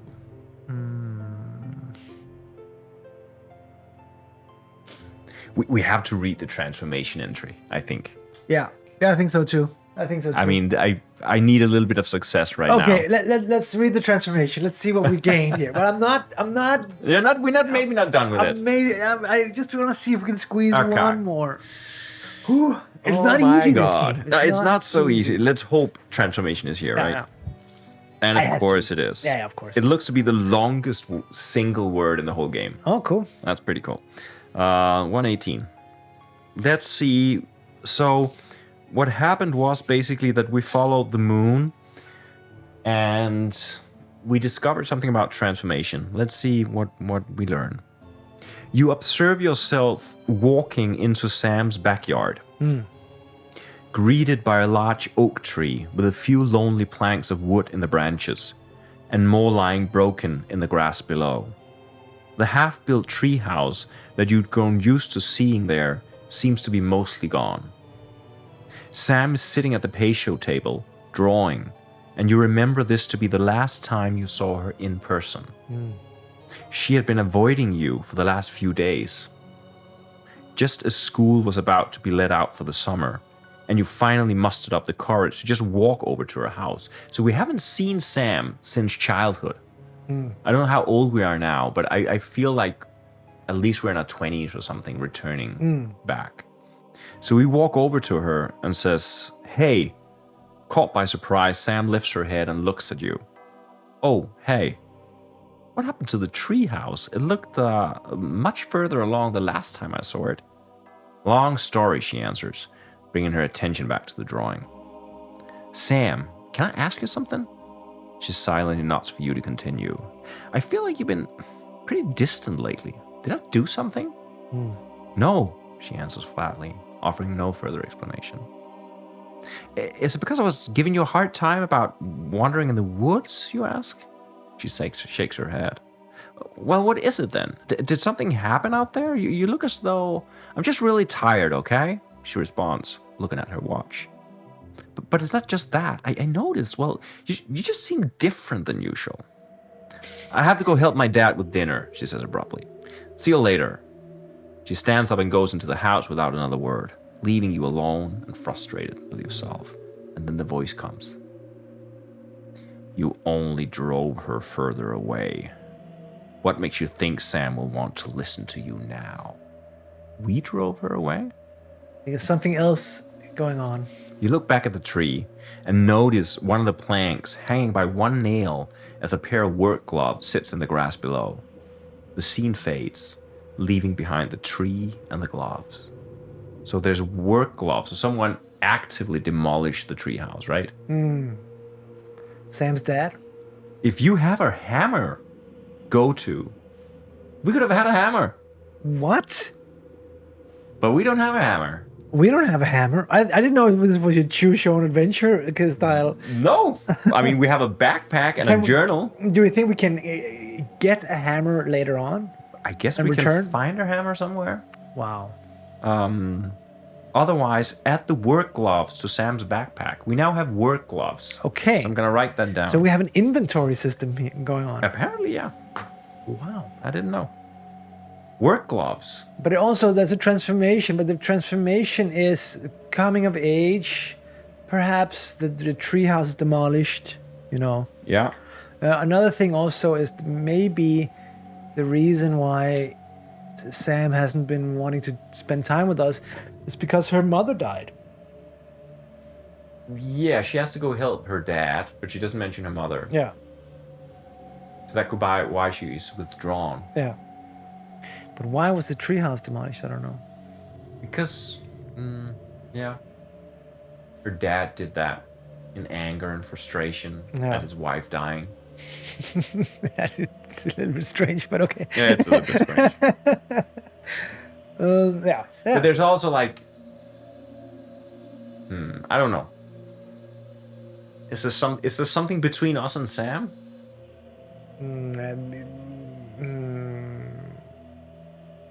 Yeah, maybe. Transformation. So she's going through something. Yeah.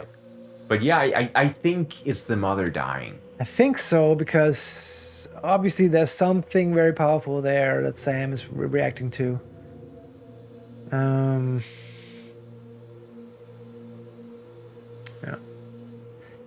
The treehouse being destroyed is a little bit weird. I wonder if there's other cards or other puzzles that can tell us more about the treehouse. Yeah, maybe we used to hang out in the treehouse with Sam. Yeah. I want to find that hammer. We need to find the hammer. I wonder where it is. And do you know what I noticed? Yeah. That if you take the backpack here, I don't know if you guys can hear, but there's something inside this backpack. Oh my god. And this represents the backpack. Yeah. There's something inside. The cards inside. Oh, this game. This game. I can't wait. I can't wait. What do we do here? I mean, if you want to do another stab at getting more information from the moon, we can do that. But we can also go on. But I mean, we did crack a word from a puzzle that was not a beginner's puzzle with 8 supporting cards. But it also took us an hour. Took us an hour to crack it, for sure. So. But I'm just wondering when are we going to revisit the moon? Is what I'm saying. Well, I don't know. Let me just have one last. Go. Knock yourself out. Gaze, pondering.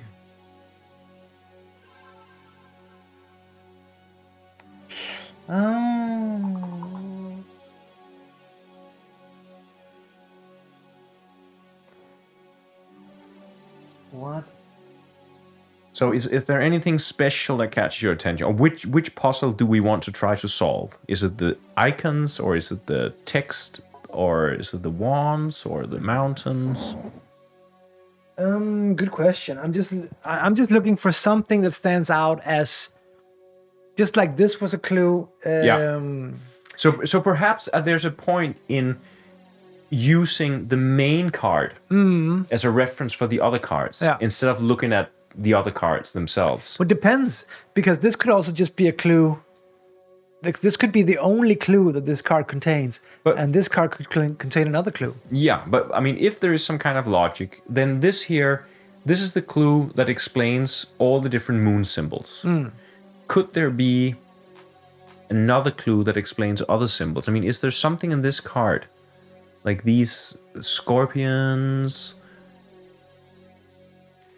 Eden asked, can you revisit the moon later if you want? Yes. Yeah, we can. So we don't need to figure everything out now, but of course. I'm noticing that these ribbons, 2 of these ribbons have symbol. Oh, there's symbol here, here, here, and here. These yellow symbols.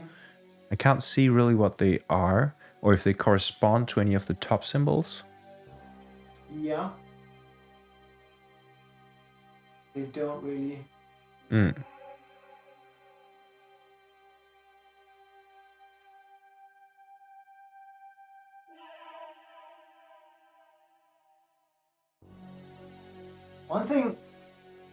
One thing that this clue taught us is that, for instance, these words here is that we're looking to isolate letters. Yeah, Probably.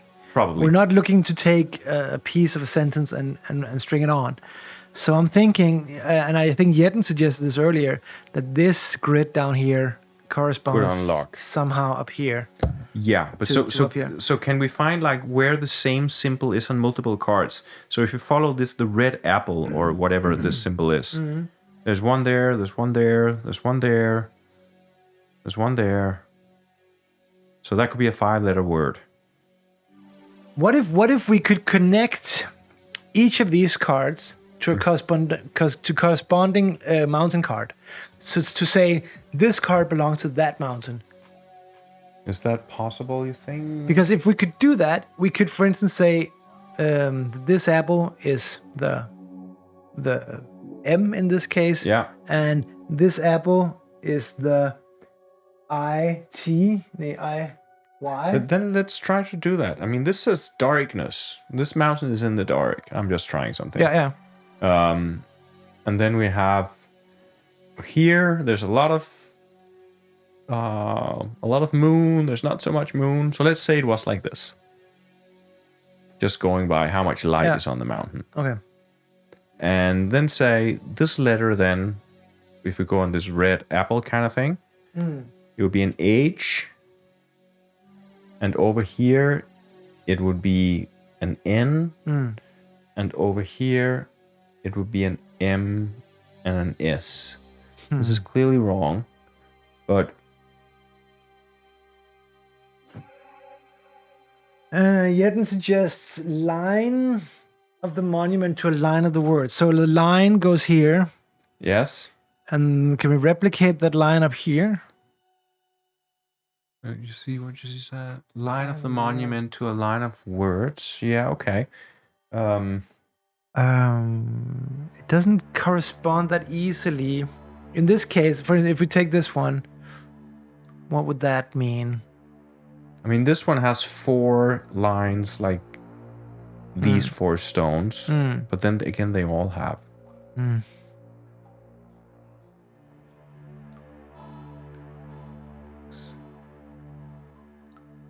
Yeah, What was it then?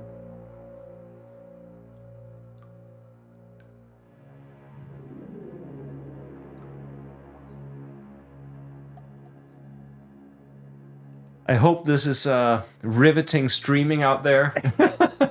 We're breaking new grounds in entertainment here.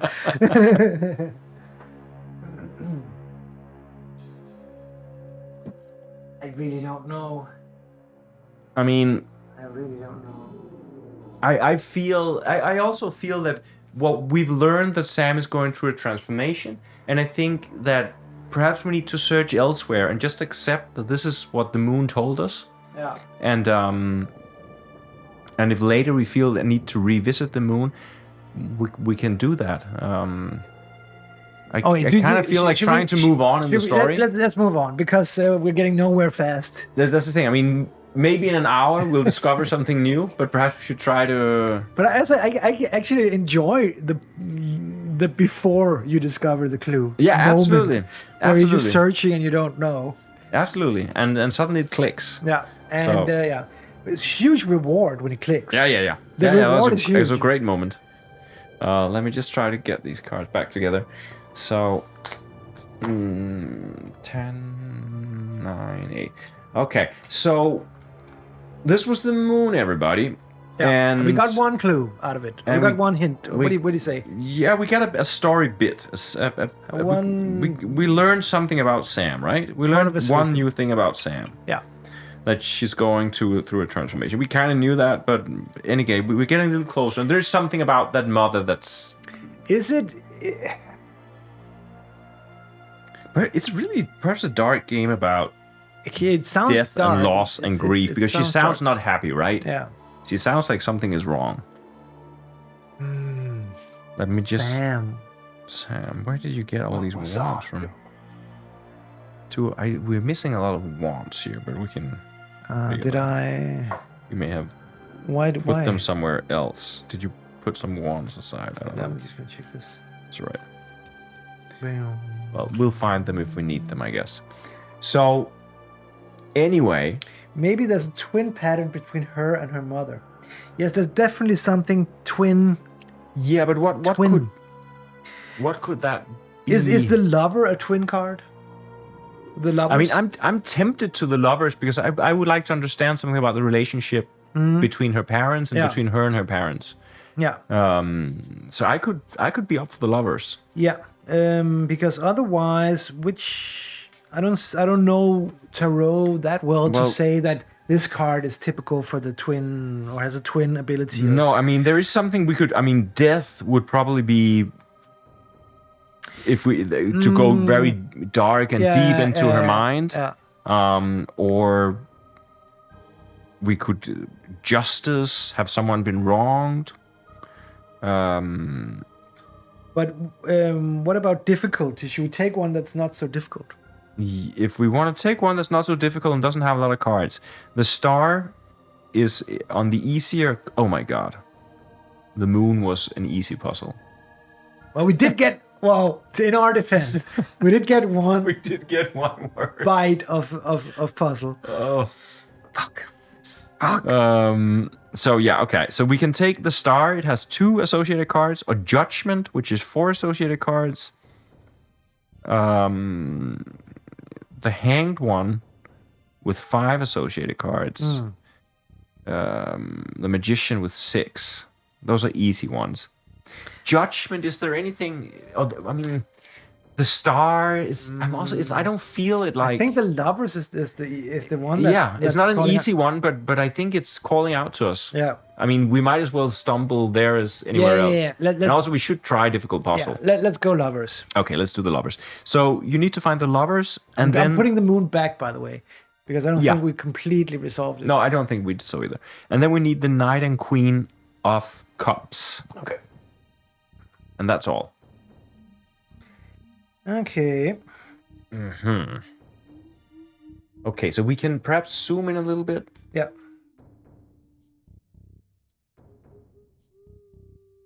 Let's see here. What did you say? 9 and did I say knight and queen or king and queen? I guess king and queen. Knight and queen. The lovers are knight and queen of cups. Yes. So here we have the knight and the queen of cups. Okay, I'm just gonna do it like this. So we have, yeah, you can see them all, I guess. So this is the lovers, and these are the 2 supporting cards. Yeah. Okay, so what do we have here? What do we have here? We have the lovers. It's an apple in a tree. It's almost like the Garden of Eden. And the tree of good and evil. And we have the moon at the left. We have the sun at the right. They're doing mudras, which are Indian hand signs. Is this more correct order? So it's a face of a moon face. Maybe. It looks nice. And then what does it say at the top? It says receive, decide, conflict. I'm seeing the fall of man here in the Garden of Eden, reaching out for the apple. I see bone. You see a bone? I see bone here. Oh, it's written there. B-O-N-E. Nobe. No, B-O. B1. But it's also like a tree almost. It was if you see it. B. Well, you have the O- magnifying glass, mister. Try and take a look. Try and take a look. Yeah. Can you make some mist for us? Yes. Oh, my pointing wand. Your pointing wand. So we have B O N E. B O N E. Does that make sense to anyone? Yeah. I also see it. Bone. And we have. But it's inside a tree. I think we have those letters several places because look over here. It's also here. There is something R-E. I'll just magnify this thing with the magic. Redo. Redo. So bone and redo. Or bore and knee. Yeah. So what's in the middle here? It looks like an apple with a seed in the right side. I'm also thinking letters. But it's also a heart. It's also a heart. And then there are letters in the ornamentation, I think. There's an E to the right of the apple. I see that as well. Yeah.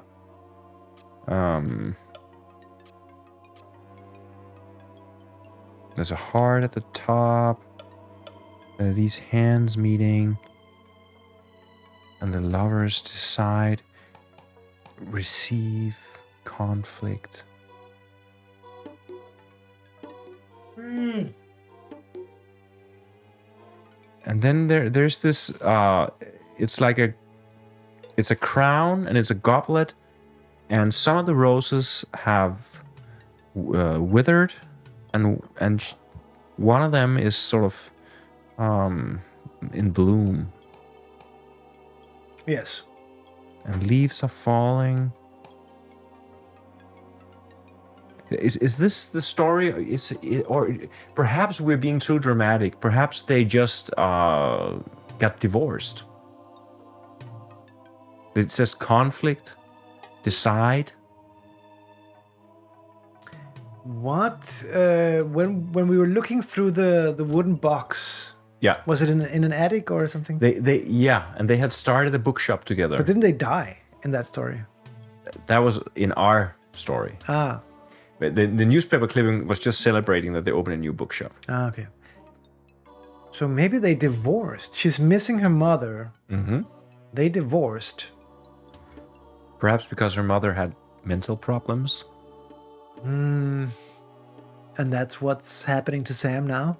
Perhaps. Hereditary? She's hereditary. She's coming down to her. Wow. Think so? Too early to say. Well, but I think you're right about that there perhaps is a divorce going on here, because the leaves are falling. Yeah, it's almost like the apple is. And they have, and it's like one side of the apple is almost rotten or naked or. And the queen received conflict. The king is conflict. The queen is. I'm not sure I understand receive necessarily. No. What does that point to? Yeah, I don't know. To receive something, is she? She's plucking. I mean, look at also how the hands are positioned. This hand is the same as that hand. Yeah. This hand is the same as that hand, and this is different. And this moon, sun. Yeah.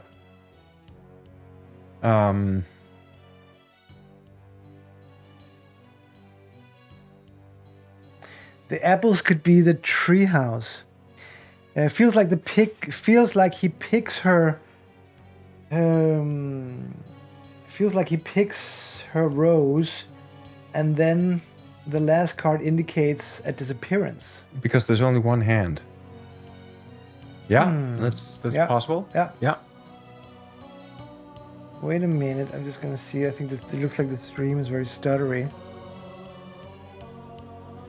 Why is that? No, it's okay. The apple could be the treehouse. See, that's a good suggestion. Yeah. Well, I'm still stuck on that word puzzle on the sides. Oh, the bone redo. Yeah. Um, Because what if it's what if it's born? yeah, sorry. Reborn. Reborn. Rebo. Rebo. Rebone. Rebone. Is it 2 D's or 2 O's on the left? It's redo. Redo bone. Redo bone. Redo bone. It sounds like a very bad slogan. Yeah. Not we do bone. Redo bone. Redo it's bone. like a it's like a very primitive hospital. Redo bone. Redo bone. Oh my god. The treehouse falling out. What the apple is Sam. Okay, but I think is it a story? Okay. This one, the first card, is the proposal. Okay. He or she gives a flower. Yes. Sort of, it's a proposal of love or Yes. proposal of marriage. Yeah. The second one is the decision where they decide to marriage and their hands meet. Or decide to have Sam. Or decide to have Sam. Consummate.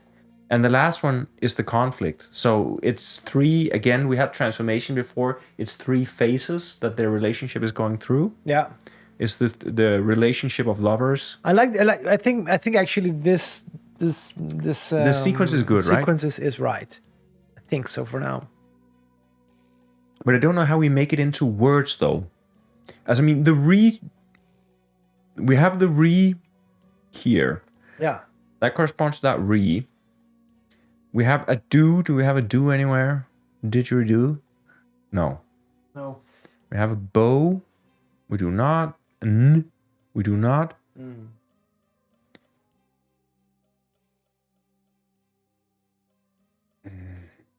I'll take out the magnifying glasses.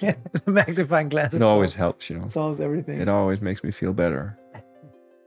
And I'm looking.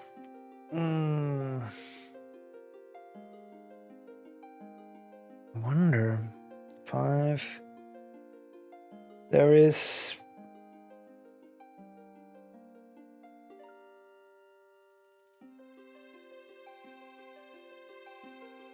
What is.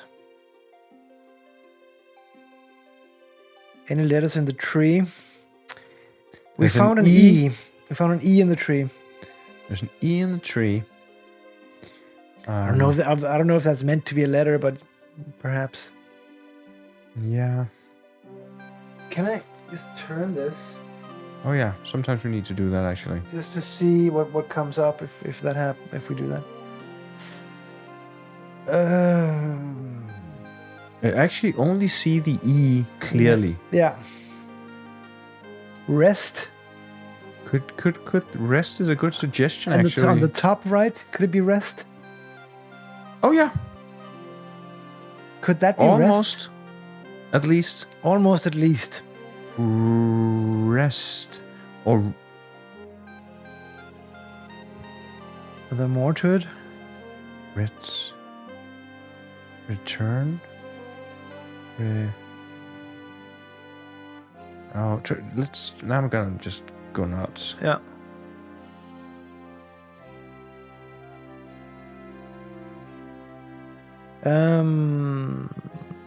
What?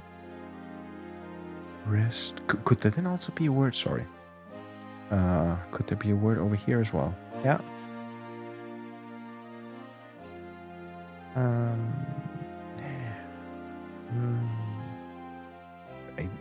Not so easily. Not so easily. But also, I mean, what is it that we're trying? I mean, if we think of the moon, Yeah. the clue was basically something about the phases of the moon. There was like a larger concept. So it's like, it's also why are we looking at the tree? I'm thinking, do we need to have some kind of, I mean, what is the concept here? Yeah. If we had what are we looking at? This is something to do with, it's clearly a relationship. Yes. It's 2 people who are, I think, proposing, marrying, divorcing perhaps, or something like that. Yeah. The apple is both the child Yeah. Yeah, it's the fruit of their love. There's the seed and inside there's the apple. seed, yeah. There you go. That's Sam.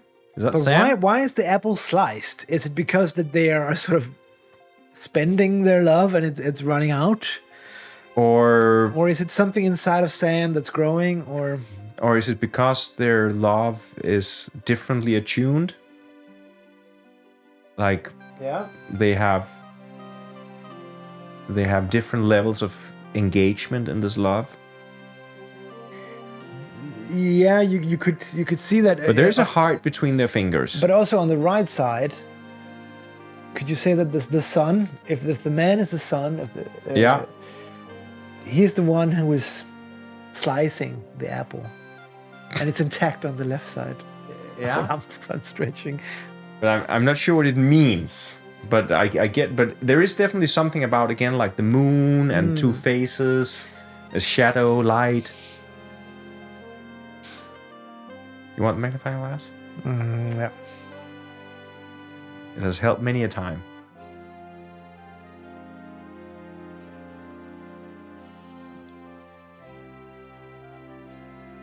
That's done here.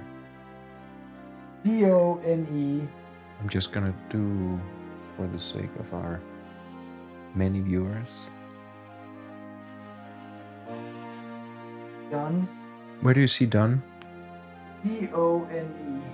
Oh, if you put it like that. Yeah. Repo done. Repo done. I think there's something about reborn or something. Yeah. I'm also seeing the goblet there and there. Yeah. Without knowing anything. And Reborn. We're missing. You know what? We're missing a letter in the middle here, I think.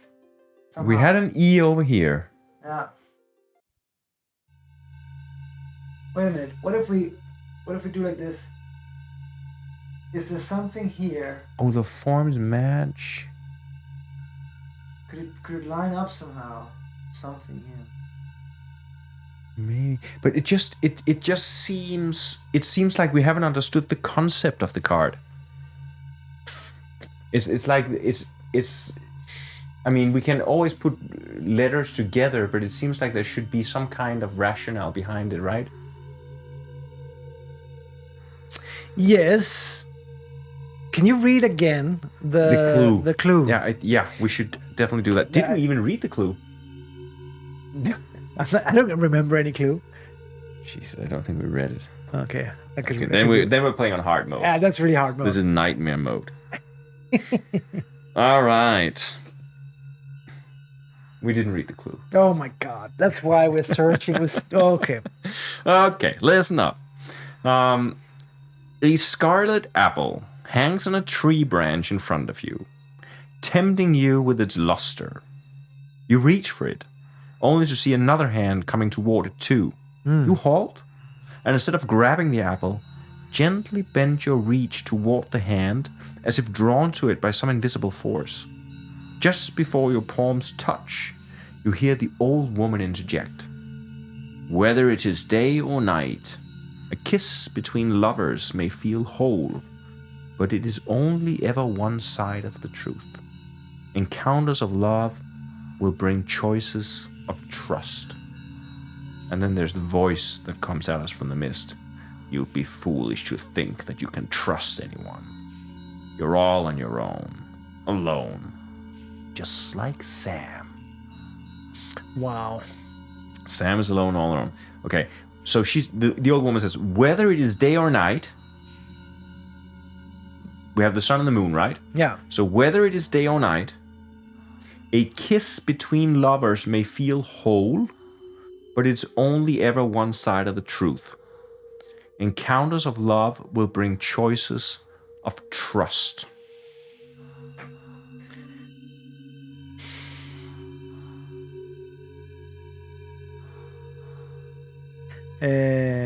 Logic here is it was a kiss, right? Yeah. Night and day kiss. Yeah.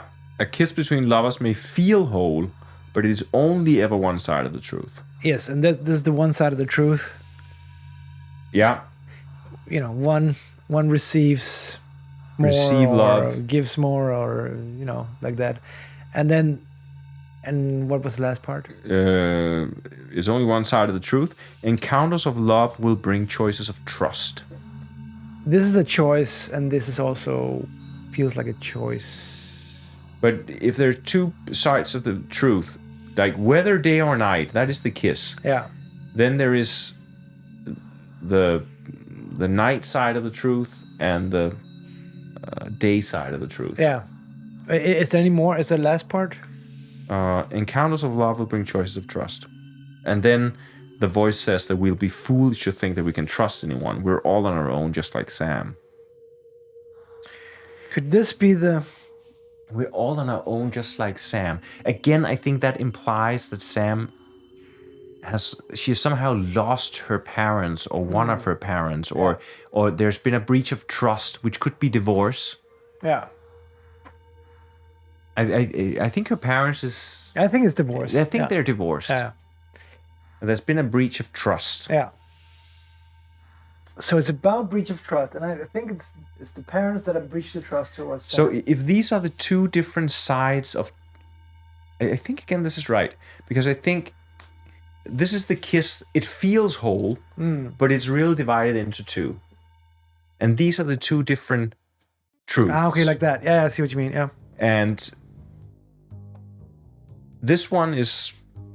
I don't know how positive it is, but it looks slightly more positive. And then there is the conflict one.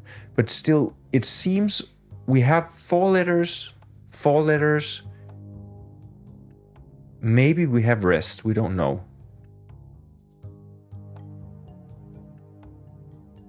So if this is a choice and that is a choice, then how do we combine? I mean, also here, the two faces are turned away from each other. Yeah, that's conflict somehow. They're opposites. What was the first part? How does this align with the first part? Of what I read? Whether it is day or night, a kiss between lovers may feel whole, but it's only ever one side of the truth. That's what I think. That's totally this card. One side, day or night. It feels whole, yeah. But then here we have the night and here we have the day. But also, putting these cards any which way doesn't really help us. It doesn't seem to help us. Nope, not really. No help. No future. I'll say, I mean, I feel like we're trying hard. We're trying hard. We're expending all our brain cells, whatever we have left. Whatever little we have left. We're investing everything here. I'm still looking for patterns or something that... Because all the other cards we've been looking at so far, all the 3 puzzles that we have solved so far, have all been to do with actual letters on the cards. Yeah, so it seems to be how they're... You can, if we look at the top here, it has a V. Yeah. And then the two other cards have an H and a V. It means nothing, but it just, again, shows that this is the main card, I think, and these are two. Oh, okay, I see what you mean. Yeah, exactly, yeah. It doesn't help us, but... No. But also, what could be the logic of how to combine these 4 letters, or which direction to read them in? Do we have to read around, reorder,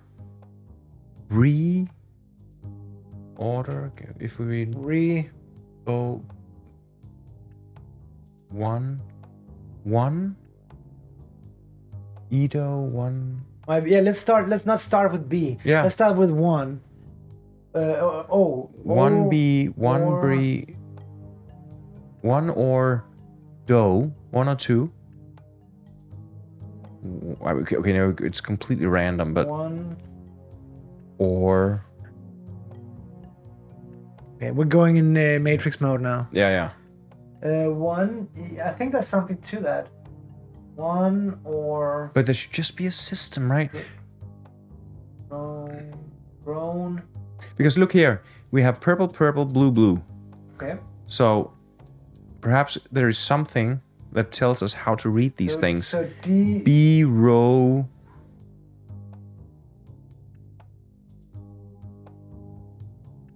Deno. B row. What does this say? Row. On one or OB. One or OB. One or OB. I mean, to be it's or one or OB. to I be think or that's not to be. Shakespeare, isn't it? One or B. It's like the AI version of Shakespeare. If you put enough AIs in a room, one day They'll arrive at one or OB. Which may be even better. Time will tell. I think you're right that if we can find a pattern to apply to those letter squares, then we're golden. And the pattern may be deducted perhaps from one of these. I don't know. Perhaps, yeah. Okay, this hand that's in this corner. It's also here. Yeah. And there it's the moon, and there is this. There's the sun, there's the moon. Yeah. This is the moon, this is the sun. Yeah. And then there's the fifth hand, which is the one with the rose. Yeah. So how about, can we split those words at the top like we did before? So it's des or ID. Yeah. Or conf or licht. Or rec or IV. Does that make any sense? Deceive. Deceive. This is a good suggestion. Deceive. Almost. And then reside. Yeah. Deceive. No, not... Then it's the moon we're reading. Deceive. And here we could read confide. Confide? God. Oh my God. What's going on here? Deceive? Hold that thought. I'm going to stock up. Okay. Hold that thought. Okay. Deceive or confide? Deceive or confide? Something's happening. Something is happening here. And who knows what's happening really, but we might have solved something. Receive. Reside. You can reside, you can decide, you can deceive, you can confide, you can... Okay, what is left? I mean, if we say we have deceive and confide, you can also reside. Yeah, but if there has to be a pattern, if we take the moon hands, okay, the moon hand says deceive, yes, and the sun hand says confide, yes. So what is left? Rec and licht. Licht. Licht, rec. Licht. But that may just be nonsense. Yeah, there's nothing. It doesn't have to mean anything because they are not. So is the she says that the kiss may seem like a whole, but it's only one side of the truth. So I guess confide and deceive, they're pretty much opposites, right? Sure. Confide, you confide in someone, and then, or you deceive someone, or you confide in someone who then deceive you. Yeah. So could this be that? Could this just be another way of saying divorce? That there is trust. Confide, deceive. Because she said something about trust, right? Confide, deceive. Those are the two words, right? Yo. And confide has to do with trust. Oh my God, indeed, Jeden. This is groundbreaking, foot tapping stuff. It is. Jesus. Encounters of love will bring choices of trust. What is a choice of trust? Will I dare to confide? Or will I deceive? Do I choose to deceive? Yeah. So how do you react? I mean, are you being honest with yourself? Do you dare to show your true self? Or do you hold back? Do you put on a filter or a mask? Yeah. Both is a choice somehow. I feel that these two which is the sun choice and which is the moon choice? The sun choice would be to confide. To confide, yeah. Of course it is. Yeah, and the moon choice is to deceive. Yeah. This game. I mean, oh my God. I feel that we should look up whether these words exist. Okay, but I just want to tell you that there is at least one more word hidden in here. I'm sure, but we just found two. Okay, let's go. Let's look it up. Let's look it up. So, confide certainly exists. Wow. And deceive certainly exists. Yes. So which one do you want to hear first? The green or the red speech? Let's go deceive. Let's go deceive. Okay. 82. All right. Here comes another memory. Yeah. So a car pulls up in front of a house with a blue door, and Sam exits from the passenger side. Her father remains in the driver's seat, the car still running, as she makes her way up to the entrance. They're going to her mom's house, right? Yeah. Dropping off every other weekend. Exactly. For a moment, she seems to consider ringing the doorbell, but knows it would mean waking up the entire house. It's morning, but the moon is still hanging in the sky. She takes an envelope out of her pocket, tapes it to the door, and runs back to the car. They drive off. This is kind of weird. Unable to help your curiosity, you walk up to the house and read the letter in the envelope. So we can now interact physically with Sam's memories. I think that's also a step ahead. Yeah, so we've traversed the barriers. We're kind of inside the memories now. It's a physical presence. We've become the tarot. Whoa. God. So we take the letter out of the envelope. Dear Iris. Iris. By the time you wake up and read this, I'll be in another state. We're moving for the third time now. Can you believe it? It feels like it all happened so quickly. I didn't find out until that night when we all had dinner at your house and Jay called. All these characters being introduced here. But riveting stuff. If Iris is the mother, Jay may be the lover. Jay called. It's maybe not be the father. Oof.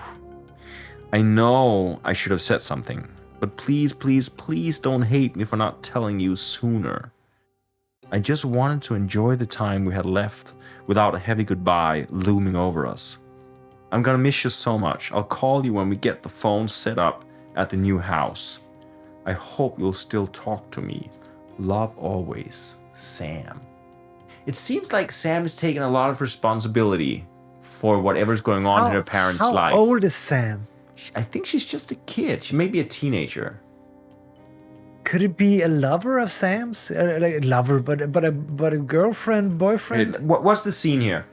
Her father drives her up to a house very early in the morning.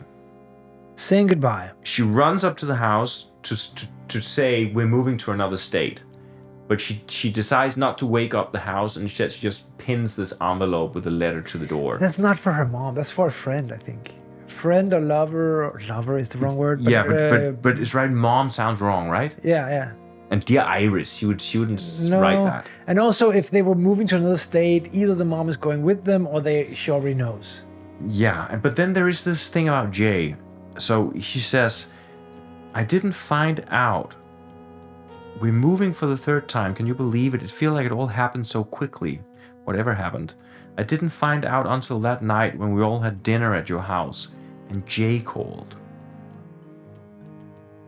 And when Jay called, she knew that they would be moving.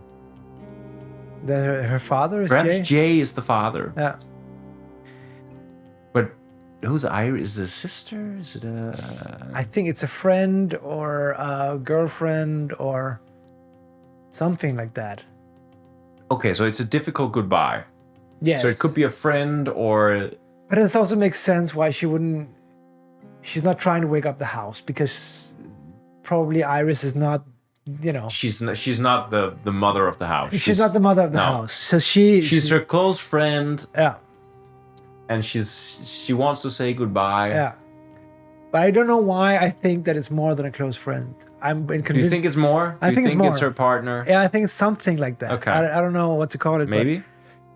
But, I don't know why, because maybe it was it doesn't have to be, actually. Could also just be a friend. Yeah. Okay. So, but this is under deceive. So where's the deception is that Sam didn't tell her. So she says, please, please, please don't hate me. Yeah, I knew already. I know I should have said something, but please don't hate me for not telling you sooner. Yeah. I just wanted to enjoy the time we had left without a heavy goodbye. That's what made me think that it was a more romantic thing. Yeah, I think that's true. So she's basically... Jay called, which may be the father, and he may have said, look, sorry, we're moving again. Yeah. And she has just developed this close relationship, and she decides to not tell that she's moving, and then she runs out the door. And perhaps that is why she has now become detached, and it's difficult for her to form relationships because her father is just, rooting her up every time. And this could have happened before we even met Sam. She says this is the third time they moved. Yeah. So maybe she's just given up on forming meaningful relationships because she's just moving around the whole time. Yeah. Very interesting. Yeah. And I think the deceit is about the deceit of the father to Sam. He probably told her, I promise you this is the last time. Sure. And then, wouldn't you know it, they have to move again. And of course also Sam is deceiving her friend or girlfriend or whatever, Iris, without, not telling her what's going on and just leaving. I think it's easier to leave. Yeah. I think it's just her friend. Okay. I don't know why I wanted to be romantic, but maybe that's just me being soft. Yeah, but I mean, it's either way is possible, but it just seems like, or it seems like it's not important actually. It seems what's important is that once again, she has to let go of someone she just got to know. Yeah.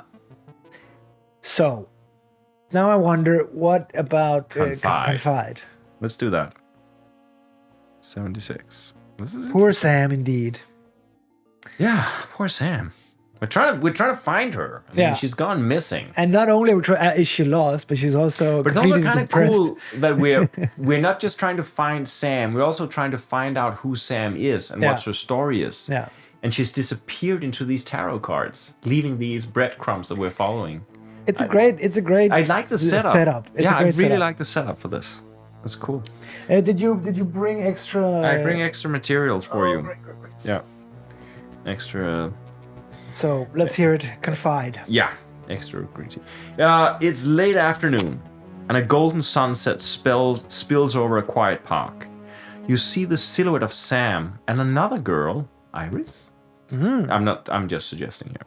And another girl her age sitting together on the swings. The sound of the ocean in the distance tells you this is Oregon. Okay? We got great ears. This is Oregon. And the girl must be Sam's friend, Iris. Okay. There you have it. You approach until you're close enough to hear the conversation. So, are you going to tell me what's bugging you, or are you going to make me guess? Asked Iris. Sam looks down and nods to herself for a moment. I don't know, it's just... She lets out a deep sigh as Iris reaches over and takes her hand. She looks up and their eyes lock. You know you can tell me anything, don't you? They observe one another for a moment, then Sam swallows. It's my dad. She hesitates again. He's what? Sam turns away and buries her face in her hands. I don't know, Iris. Jay said we shouldn't.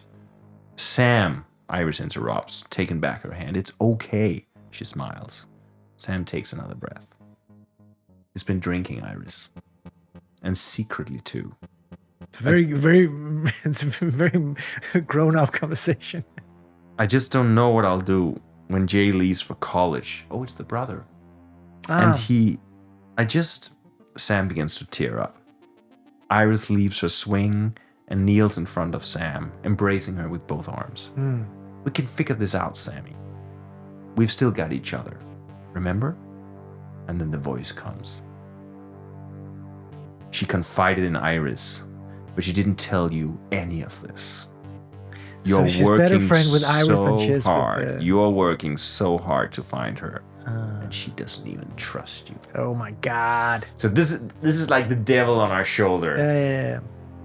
But I think that's why I'm so confused about this, because how old are they supposed to be? It's kind of difficult to know how old they're supposed because I'm to be. thinking teenager or something. But perhaps not very old teenagers, because they don't have the freedom to not go with dad, for example. No, because when they're talking, he's been drinking again. But she also she talks about Jay, and she says she don't know what to do when Jay's going off to college.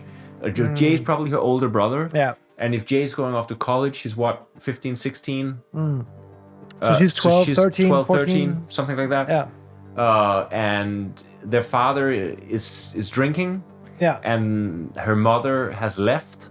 And when we met her in front of her house, and the tree house had been demolished, I guess that's because once again Sam knew that they're leaving, and she's not having it anymore. Yeah. She's just going into the mist to disappear because she's not. She can't She's- do another breakup. She can't keep going. She keep moving. This is. It's interesting that in a sense the universe here is quite magical, but the story is very social realism. Yeah. It's completely, about it's a drinking father. Yeah. It's a divorced family. It's a lonely child. That's tough. And it's also poor us that are this friend that Sam doesn't really connect with. And we're looking for her. It's also the mist telling us that Sam doesn't trust her, because I think that it seems like Sam wants to make a meaningful connection, but she's just given up on it being a possibility. So perhaps we just have to be extra. And also, we don't know when this happened. This could have been, are we the third or the fourth or the fifth move? Is that when we met Sam? Probably, We somewhere don't know. down the line. So Iris could be quite far back in the past. Absolutely. Yeah, but it did say something about the third time with Iris. So maybe that's the last time she had to. Yeah, but we don't know. No, we don't know. We honestly don't We know there's been 3 times. We don't Yeah. know if we are in the 5th or the 6th move. But where is the mother in all this? Because I say if the dad is drinking, why is she with her father and not with her mother? Is that because the mother is dead? It has to be, because the scene we saw when she's looking in the mirror, she's seeing her resemblance to her mother. She's looking at the picture of her mother. It's such a my mom is dead moment. Yeah. Unfortunately. Yeah. Jeden says, or maybe we are the new potential friend, and what we see is past friends. I think that's true. Yeah. But I think the frustration that we feel is that Sam was better friends with the other girls, or No, I think the frustration is that Sam doesn't even really try to be as good friends with her as she wants to be. Yeah. We have to convince her that, look, Sam, you're getting older, and at one point... You're not getting any younger. You can't decide. No, that's not what I was getting at. We have to sort of convince her that, at one point, you just got to let your dad move. Yeah. And you got to stay behind. And you got to stay behind. Yeah. And find out what makes sense to you. Yeah, for sure. And if you don't connect with us, and you're not connecting with anybody, you're just going to be doomed to repeat whatever's going on in your family. Yeah. He who stares long enough into the mist. He will become vaporous. Exactly. Okay. So where do you think we should go? Because right now there's of course a million more parts of this story to explore. I feel that we've sort of generated the skeleton for the story. Yeah. And I wonder, we can do another puzzle, or we can also do the finale. I don't think I have. I don't think I have another puzzle in me. No. So you think we should go at the finale? I think we should at least do an attempt. See what we can find out. Yeah. Okay.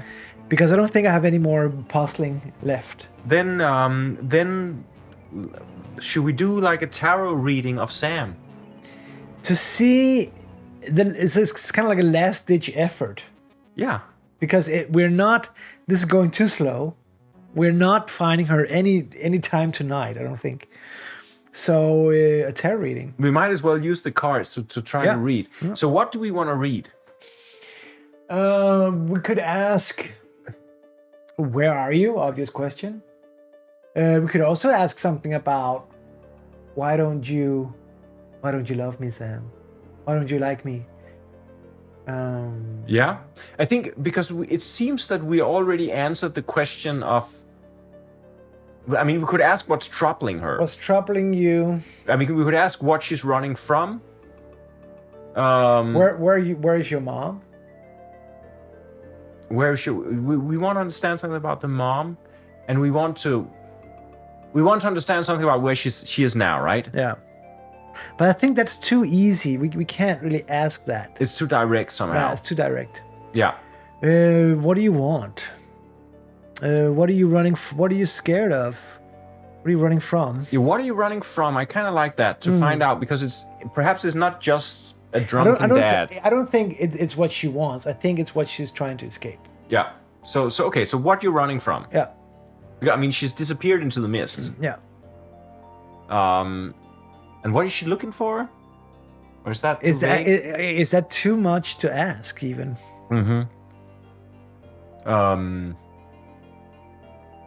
What are you running from is good. What happened? Yeah, but it kind of lies in that question, right? Yeah. But it could also be something about, because perhaps we can make her, through the cards, reflect on what it is she's trying to do. So perhaps there's a connection between what you're running from and what you're running towards. Let's say if a tarot reading could be a way of communicating directly with Sam. Yeah. What would we want to ask her? on? Or what would we want to reflect? But I also want her to reflect on, perhaps. Because, yeah, but that's what I mean. Yeah, yeah, that's what I'm trying to say. Because so if we ask her what she's running away from, but also ask her, like, a little bit provocatively, what are you running towards? Yeah. I mean, what are you trying to achieve here? Where are you going with this? Because right now it seems you disappeared into the mist in the woods, and in a minute we're gonna find you floating face down in a lake, right? Yeah. I have that feeling. Could we sum it up and say what is your journey? What is your journey? Look, let's say we do 3 cards. Okay, 3 cards. Okay. So we have a card which is what are you running from? Yes. A card that is what are you running towards? Yes. And a card that is I almost feel like asking where are you now? I mean, I know it's a big question. It's a big ask. But we are trying to find her. Okay. So let's do that. Let's do that. Where from towards where? Yeah. That's a good one. And in that order. And in that order. Okay, cool. So then we have to mix all the cards together, both the minor and major arcanas. Yeah. So if you shuffle half, I shuffle half, and we can shuffle everything together, or I don't know. A few of these also. Yeah, give me some arcana. Okay, so this game is interesting in the sense that it is a deck of tarot cards. Yeah. So we can actually do tarot readings with it. Yeah. So right now we're going completely out of the bounds of the game itself, and we're just going to do a tarot reading to end the game. Yeah. And that will be sort of our conclusion. That'll be our conclusion. I feel quite proud that we got at least a few puzzles right. And I think we also actually showcased, what is the level of difficulty in these puzzles. Yeah. And if anyone's out there and want to play it, there's like 20 more puzzles. Yeah. So, I mean, we spoiled a few, but we really didn't spoil a lot. I wish we had spoiled more, but we weren't able to. But I'm happy that we actually made sense of all the puzzles that we tried. Yeah. We didn't have to give up on completely on any puzzle. No. We found something in each puzzle. Yeah. And the lovers weren't actually too hard, though there may be something. I think there was more to discover in that one. For sure. Yeah, it felt like it. Yeah. But I think it was meaningful what we discovered. Yeah. Okay, let's see here. So pretty shuffled. You can also just do a spread, and we can take cards. Yeah. So I'll just give us some magic. Let's just have some light. So here we have. Okay, this is the mirror. It's coming. The mist is coming. It's coming. The light in the mist. The light in the mist. Okay. Here comes the mist. Let's enter the forest. And let's focus on Sam. What is it that you're running from? What is it that you're running from, Sam? Is it me you're looking for? Yes. I can see it in your eyes. Is it me you're running from? Is it me you're running from? Is it me you're running from? Do you want to take where she's running from? Yes. Where are and you don't flip it yet, I think. Okay, where are you running from? Where are you running from? Sam, we ask you, where are you running from? What are you running from, Sam? Yeah. What are you running from? I think it's somewhere here. I think it could be that one. Okay, just put that face down. And then, Sam, we'd like to ask you, what are you running towards? Where are you trying to get? I mean, why are you running? What are you running for? Could be this one, actually. That's where she's going. And Sam, we really we just really like to find you and make sure that you're okay and have us in our life and on our journey. So Sam, please tell us, where are you right now?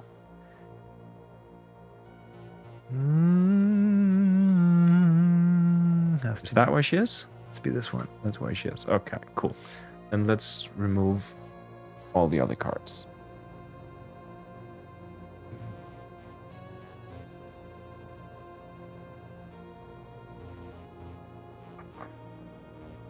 Okay. Get him up here. So we're gonna do this one at a time.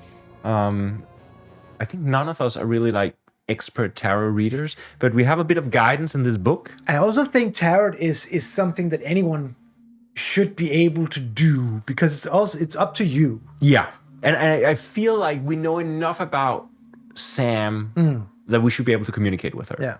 So this is actually perhaps more for almost like a seance we're doing. Exactly, because on the other hand, Sam is so in touch with the tarot cards. She is the tarot cards. She's actually inside the tarot cards. So she's going to tell us, no matter what our level of experience is, she's going to directly tell us. Do you think we need to look for visual clues in these cards in order to understand them? Ooh. So this is the final puzzle. Ooh, wow. Interesting. Let's see. Let's see. I have our magnifying glass. We ready? Okay. So, Sam. Sam, what are you running from? Tell us. Are you ready? Yeah, I'm ready. The Four of Cups. The Four of Cups. Okay. Before we do anything else, we're going to read the Four of Cups. Okay. So, the Four of Cups, as you can see, looks like... two goats? Two? Or one goat? Or one goat with two heads. It's difficult Maybe here to is see. the twin theme coming in here. Maybe this is the twin theme. Yeah, you're right. You're right. So let's just see. I actually... The Four of Cups. A little bit weird to see such a... And they're almost in mist or something. Do you think it's mist? I think it's mist, yeah. Yeah. Four of Cups. Oh, yeah. When feelings of apathy drift in, don't be so quick to brand them as personal failings. Instead, try actively using your desire for inaction. Try actively using... This is beautiful. Your desire for inaction. Yeah. I love this. Meditate on your circumstances fairly and find the honest change that must be made to move on. Okay, so this has to be when you're in a state of apathy, instead of giving in and be overwhelmed, then embrace the apathy. Embrace. That's great. That's great. I mean, this is, there is... achievement is the only thing more futile than ambition, right? Exactly. This is it. Embrace your apathy. Try actively using your desire for an action. Meditate on your circumstances fairly and find the honest change that must be made to move on. So a change is required to get past the apathy, but you don't arrive at that change by reading your apathy as a personal failing. No, you have to double down and go to search deep within the apathy. Yeah, and you shouldn't see the apathy as a negative thing. There's a reason for it. Yeah. It's because you're in the wrong place, perhaps. Like, you're apathetic because you have the wrong job. And in Sam's case, she's also apathetic because she's a child. She doesn't have agency in the same sense that her dad has. Yeah, and there is she's not embracing her apathy in the sense that she's saying, I'm not going to make new connections with new friends. So, and that's one of the things we have. We like Sam. Yeah, of course. We want to be her friend. Yeah. But she's not letting us in. That's not, I don't know if that's apathy as much as it is just protecting herself. Right? But I think it's also harming herself if she's not letting anyone in. Because she's going to get lonely, right? Yeah, but where I see apathy in Sam's world is the fact that she's being strung along. She's being dragged from one place to another. She's helpless. She's maybe even not even realizing that she has a choice here. Right. Yeah, I don't know if she does, but yeah. I mean, the question here is, what is she running from, right? Yeah. And if we look at this card here, what do we actually see? We see two goats. Two goats. Goats are stubborn, aren't they? But that's her parents. That's her parents. That's her parents, and they're set in their ways, like and goats. it's like two twin, like a two-headed goat that want to go in two directions. I don't know if it's one or two goats. I can't tell. I think it's. I kind of like your idea, but I think it's two goats because I see a fifth leg here. Okay. But I think it's right. But I think the goats may represent that because goats are stubborn. So he's a stubborn alcoholic, and she's a stubborn. You can never reform, so I'm leaving you. She's not fighting to keep this marriage. No. And he's also shitting on the marriage. Yeah. And Sam is caught in between.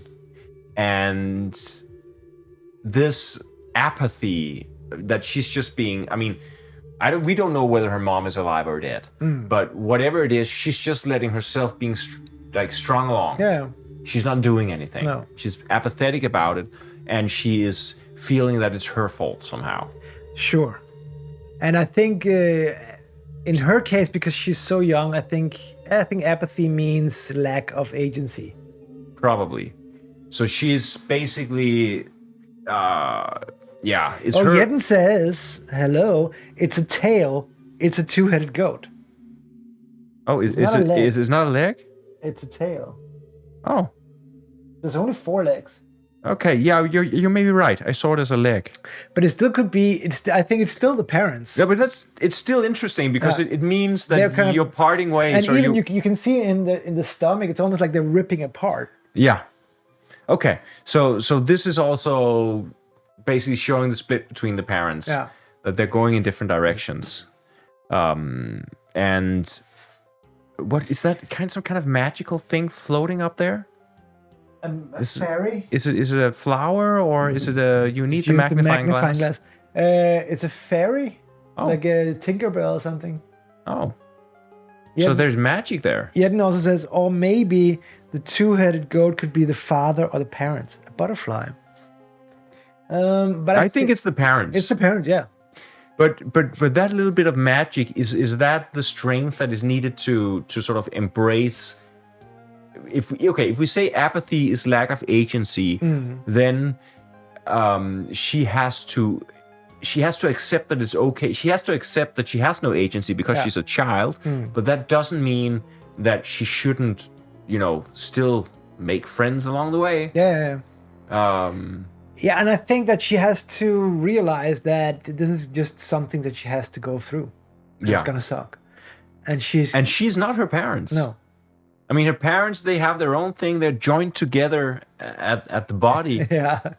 In a biblical... in a very biblical sense. Yeah. But also because I think for kids, it's difficult actually to imagine any reason your parents would not want to be together. Yeah. Because what else are they gonna do? You're so egotistical as a child that you think like, of course they're going to stay together for my sake. Of course they are. Why wouldn't they? Where else are they going to go? What else are they going to do? But the reality is that the child doesn't understand the complexities of the parents' life situations. So, but it makes sense. She's running from her parents, basically. She can't run in the physical sense, but she has to escape her parents. But do you think what she's telling to us? She says, "I want someone who can bind me stronger even than my parents." Is she? I mean, does she really want to ditch that drunk ass dad? No, but we're not there yet. That's the next. That's where she's. But I'm saying, I mean, what she's running from. Okay. Yeah. Okay, so she's running away from that. Yeah, exactly. She's running away from the bond of her parents. Which is suffocating somehow. Yeah, she's being suffocated by the situation. Is it just divorce, or is it her mom died, or how heavy is it? We don't know. But the curse of her parents is a heavy burden. Okay, so then let's ask her, where do you want to go? Where do you want to go? Let's see. Wow. The Page of Wands. We've seen that card before. Yep. Let's see here what the Page of Wands says is. The little elf or the little fairy could be the light in the mist. It could be the light in the mist. Be the light in the mist. It's good thinking. Good thinking. What do you say? Page of Wands? Page of Wands. Where's the page of wands? I see all. It's also it's always a bit tricky to find. Oh yeah, here it is. Okay. Look intensely at the card while I read, and you'll understand. Okay. No, I don't think so. The call to explore and discover has come. Okay. Okay. Really good. Really good. Yeah. I mean, tarot cards are Tarot brilliant. cards are great. The call to explore and discover has come, and you will do well to heed it. Come on, Sam. Pausing to be inspired by the world is a necessary ingredient in shaping your original voice and your future creative innovations. I have to read that again. Pausing to be inspired by the world. Pausing to be inspired by the world. So you pause to be inspired by the world. It is necessary. So perhaps that's got something to do with the apathy, to embrace that situation and be inspired. Yeah. That is necessary in shaping your original voice, in becoming yourself, and your future creative innovations. So you need to stop and feel in order to be able to find out who you are, something like that. Yeah, something like that. Or you have to open up your mind. But there is the call to explore and discover. It has come, and you will do well to heed it. So this is so clear, basically. Basically, yeah. And I think no matter what she does or doesn't do, this is that's the journey that we all are on. Yeah. And so maybe she doesn't know, maybe she's more concerned about what she's running from than necessarily where she's going. But look, perhaps the apathy is a sign of wholesomeness. Yeah. Because the apathy means that she's now reached a place where she's willing to change, but it's painful to change because it means that she has to perhaps leave her dad, or do something else. And so she's depressed and lonely and apathetic, but only because that something new is awake. Because early on she just accepted it. Yeah. She was like, okay, we're moving again, new friends, new house, new job, new whatever. But now she's starting to resist, and that's what's creating the pain. But the pain is also it's a necessary part of tearing herself away to whatever's calling her. Yeah, and also just in the sense that no matter what she does, she cannot avoid these circumstances. I mean, she's going to be, consumed by life, and she's gonna meet all those new challenges and become a person, a real person, no matter what she does. Yeah, so if I don't know if there's anything concrete in where she's going. I don't think we know necessarily where she's going. That's what I mean with this card. This is just growing up.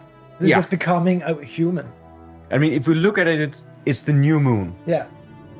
So it's also about she's about to grow into becoming herself. Yeah, that's what I mean. It's about growing up. It's about becoming human. It's about going through the motions, and part of your journey towards growing is just experiencing life.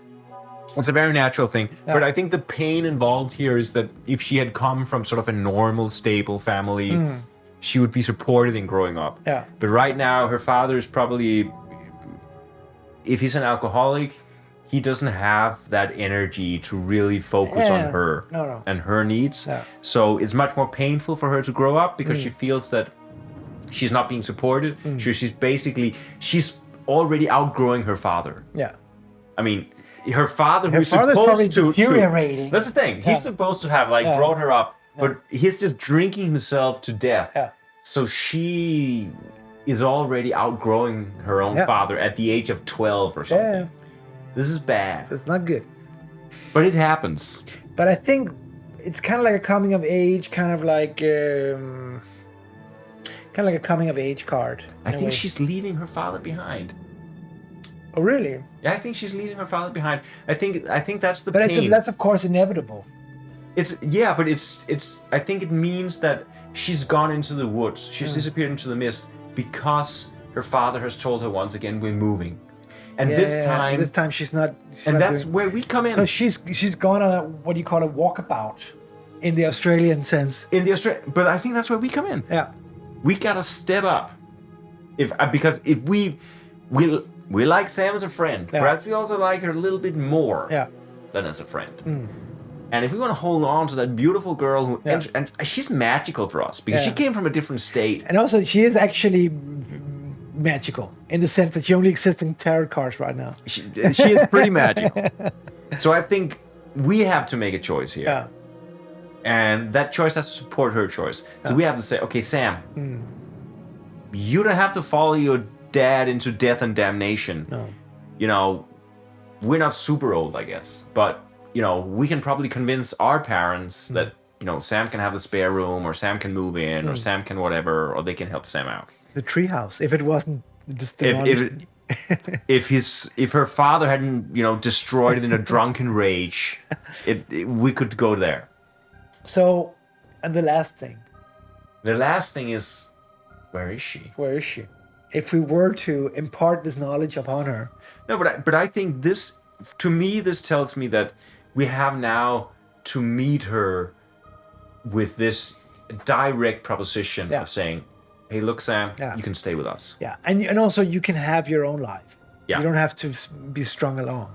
Yeah, stay behind, let him go his own way. Yeah. If he is really interested in being your dad, he'll come back. If not, you have to let him go. Yeah. And the journey, life is the journey. Yeah. Life is the direction. Okay.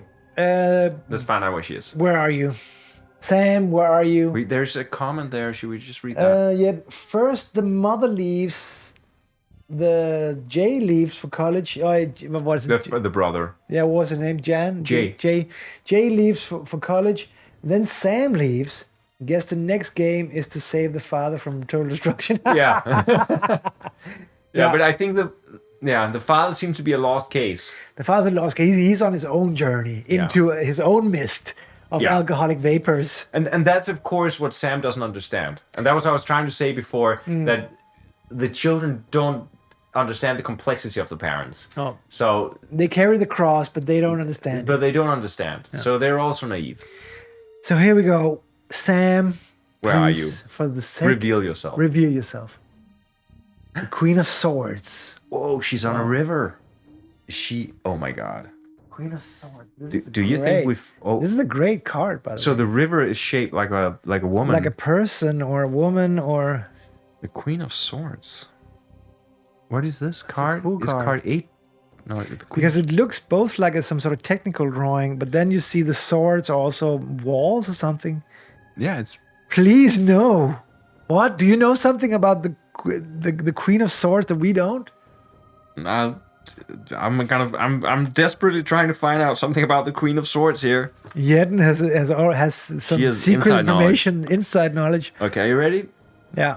So what it says about the Queen of Swords is, keep yourself open to receiving input from multiple sources. That's what we're trying to tell Sam. Yeah. But use your perception and judgment to see the truth of a situation and improve other people's understanding as well. Okay, I need to read this again. Keep yourself open to receiving input from multiple sources. Understand that. But use your perception and judgment to see the truth of a situation and improve other people's understanding as well. So it's also something about she's in a situation where keep open to ideas, to what people tell you, but you also have to somehow use your own discernment to choose something, because right now she's not choosing. No, she hasn't made a choice. She hasn't. She's just gone AWOL. Yeah, and she's just suffering. Yeah. Well, she did choose when we entered the story. She did choose to go into the mist. She did choose to go into the mist, but it's almost like a non-choice, because it feels like a desperate action that she's trying to postpone something. Or going into the mist, does it mean going into the mist, or does it mean she's losing herself, she's evaporating, she's just losing? This is my read on it. Yeah. This is definitely my read on it. Also because we saw her being almost translucent. Yeah.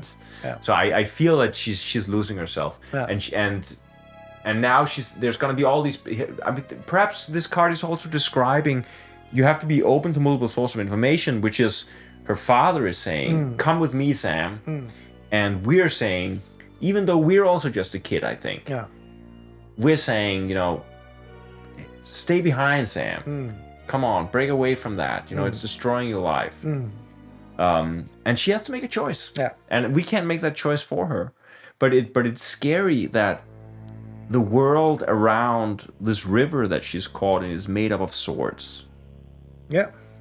And what I think is that... It's set on all sides. But I think that... I feel that no matter what she chooses, there's a sword. It's gonna hurt. Yeah. There's no easy way out. There are only band-aids to be ripped off.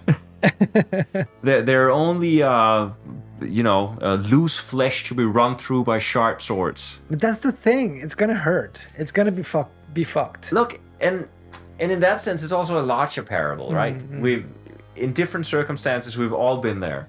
Like, you have these different choices to make, and whichever choice you make, it's just gonna hurt. And there is no...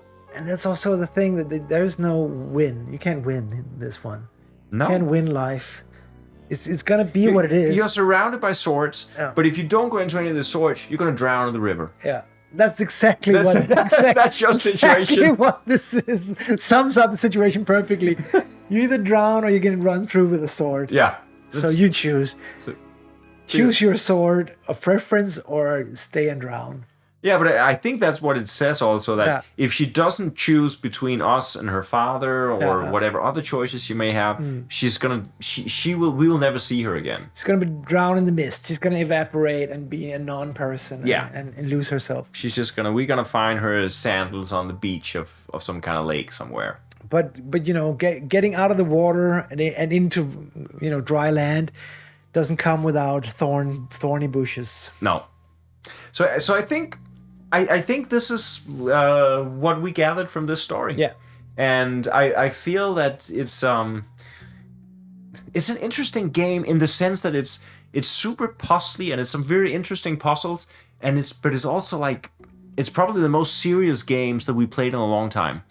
Yes, I think the thematics of it is much heavier than what we have been doing with the other games we're playing. And also that the other games we've been playing, like Drifter and Barbarian Prince, they don't really lend themselves to this kind of deep, heavy, alcoholic father, dead mother storyline. No. They could, but they don't really. But this again, like, shows the power of games, right? That this is a puzzle. There's a million puzzles. You can go to any bookstore and you can buy all these exit games or escape room games or whatever. And then you can also pick up this. The problem is, of course, you can't pick this up in the bookstore because it's super obscure. So I don't know if it's super obscure, but it's not found everywhere. But you can take this home and you can play it, and you can also have like a meaningful, deep story experience with a puzzle game like this. And I'm just wondering if because we are only scratched the surface on these puzzles. Oh yeah, there's about 100 clues in this book, and we read like 5. And I'm super curious about how the puzzles, how different they are, how much they evolve, how convoluted they become. Because in order to sort of test out these puzzles, you sort of have to solve them before you even know what you're dealing with. And we only solved a few. But we only got very few story clues. But still, I feel that we discovered the whole story. Even though we only got so few clues. Even with the few story clues we got, it was kind of obvious where it was leading. I think we were able to flesh out a lot of it. We might have been wrong. It doesn't really matter. It doesn't matter. I mean, there's no right or wrong. I think there's just clues, and you can stitch together your own story. But it was clear we already had enough to go on.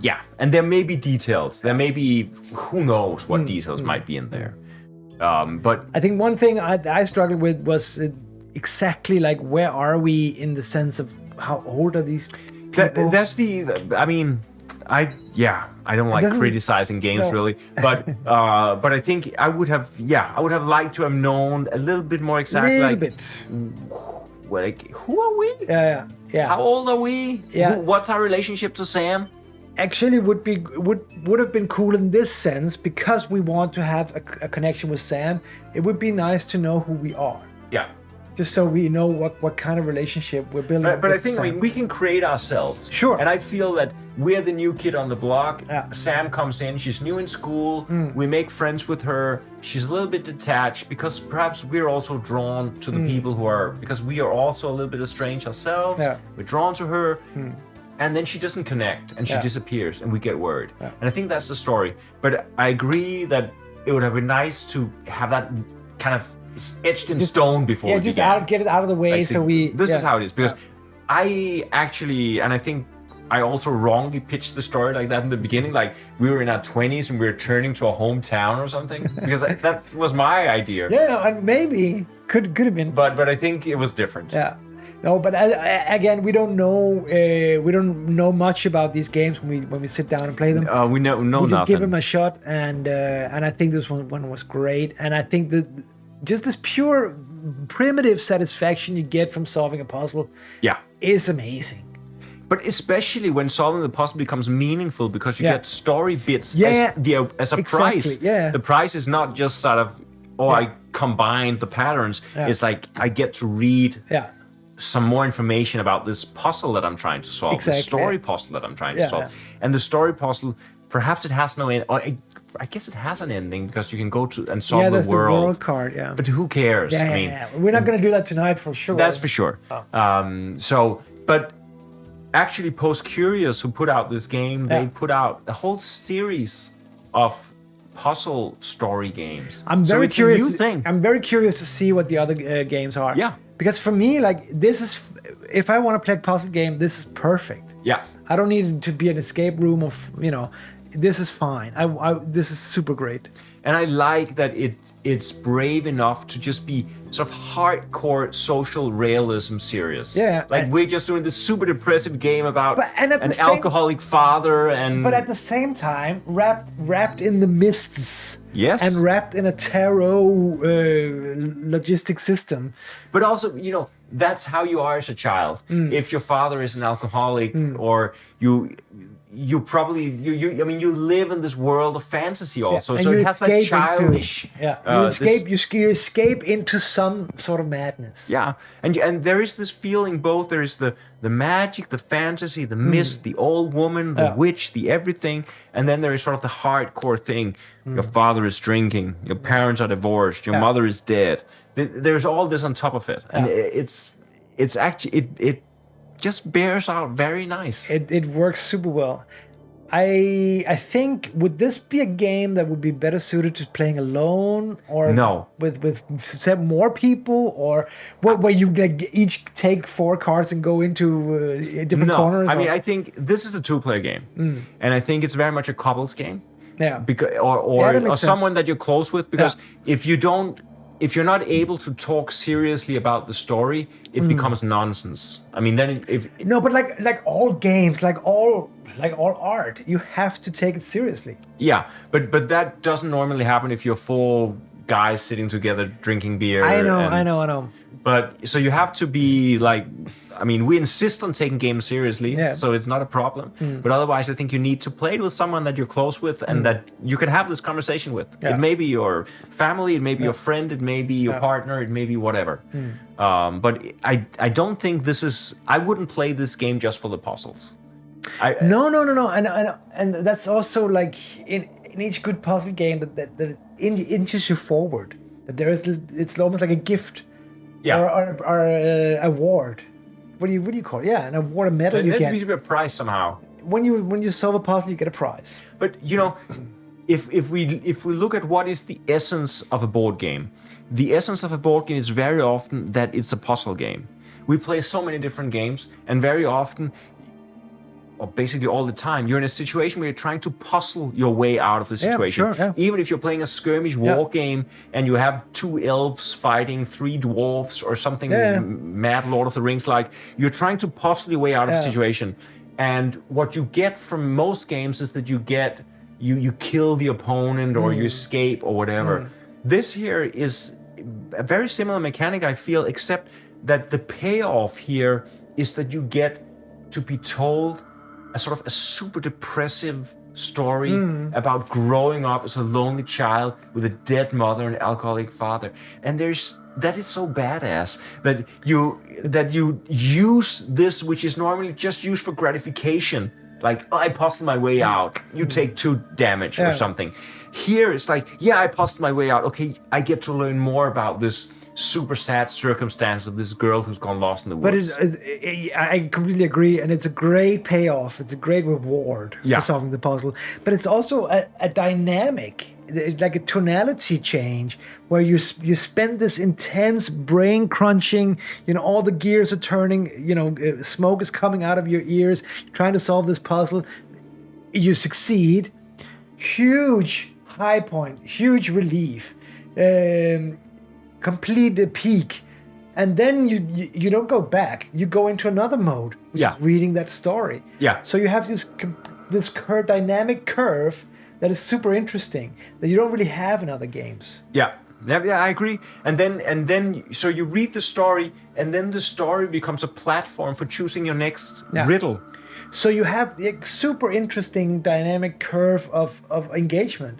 Also, because, we were choosing puzzles basically based on how we thought they related to the story that we thought we were discovering. So we didn't know the story, we didn't know we were discovering, but we were still like, the lovers, they refer to the parents, and we want to know more about the parents. We could have taken a different approach, but it was cool that we got to choose the puzzle ourselves, and it made sense, and everything we discovered about Sam built that story. So this final reading of Sam's fate, or what we might say, or her current situation, it just makes sense. I mean, what we did we do 3 or 4 puzzles? 4 puzzles? Yeah, something like that. Yeah, the Fool, the Hermit, the Moon, and the Lovers, right? Yeah. So we did 4 puzzles. We got 1 in each. Yeah, we got 2 in the Lovers. Was that 2? And we got 2 in the Hermit. Yeah, we got 2 words. Yeah, 2 words, okay. So we ended up with 6 keywords, which is about, again, 1%. just people who feel that we've spoiled the game for you. There's like 15 times more in this book. Jeden says, maybe a game you play over the time, of a few days, Absolutely. Yeah, it could be like you go on vacation and you bring this game. And I think this game is estimated at around 20 hours. Wow. So it's not supposed to be played in one sitting. And it's not supposed to go as slow as we did it. Yeah, it's supposed to go slower, I think, even. No, because if we just spent 4 hours playing this game and we solved 4 puzzles.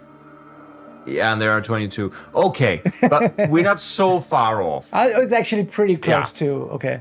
So, but no, this is meant to be played in multiple sittings. Jeden says, I guess there's also the points where you can't solve a puzzle and it becomes frustrating. Like real life complex situation where there's multiple options to choose from seems overwhelming. Yeah. Yeah, and I think that's interesting, kind of poetic, kind of zen-like state that you sometimes reach in puzzle games, where you're actually not playing a game anymore. You're just in a mindset.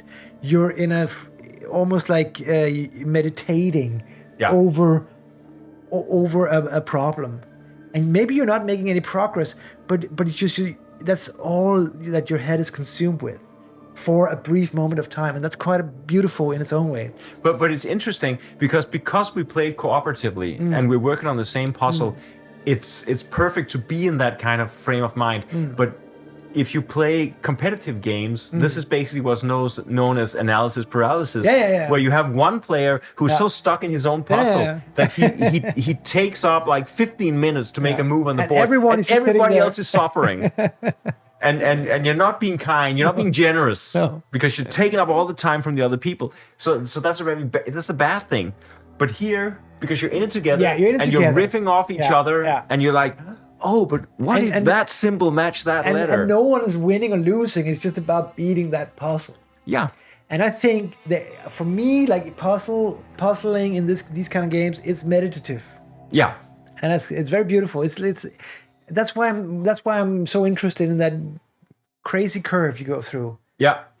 So many different state of minds. But I think it's, I mean, of course, if you love puzzling on your own, you can do it. But I think it's very satisfying to do it with someone else. Yeah. Because you give inspiration to each other, and you also get to, I mean, the whole idea about discussing story, if you read story and you're just yourself, normally you just take it in and accept what's written. But we challenge what is written. Yeah. So he's like, why does she say that? But it's a puzzle on two levels. One is like we get a ball rolling on the puzzle part of things, and then it inspires the other person and inspires back. And then now when you say that, I can all of a sudden I can see this must be the solution. So we're ping-ponging in that sense. But also when it comes to the story elements, it's the same thing that's going on. It's very much the same thing. So because deciding upon a story is the interesting thing is what happens between us. Because if we just read the prompt and the story is the story, then it's dead somehow. Yeah. But as soon as you engage with it and start challenging and say, no, we're gonna do our own spin here. Then it starts becoming alive, and that's when you take agency over the game. Like you said, it's great. Thank you, designer, for prompting us to have all these thoughts. But we're gonna take the story now, and we're gonna run this direction. Yeah.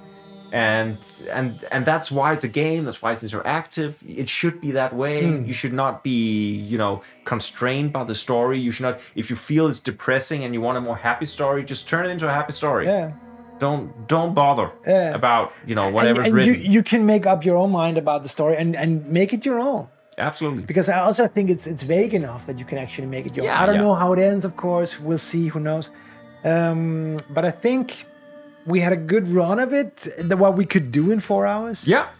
And I think I was some very satisfying moments here. Yeah. So great game so far. Great game. We haven't done a puzzle game before. We might do more. Yeah. Because I think it's fun puzzling. We're not good at it.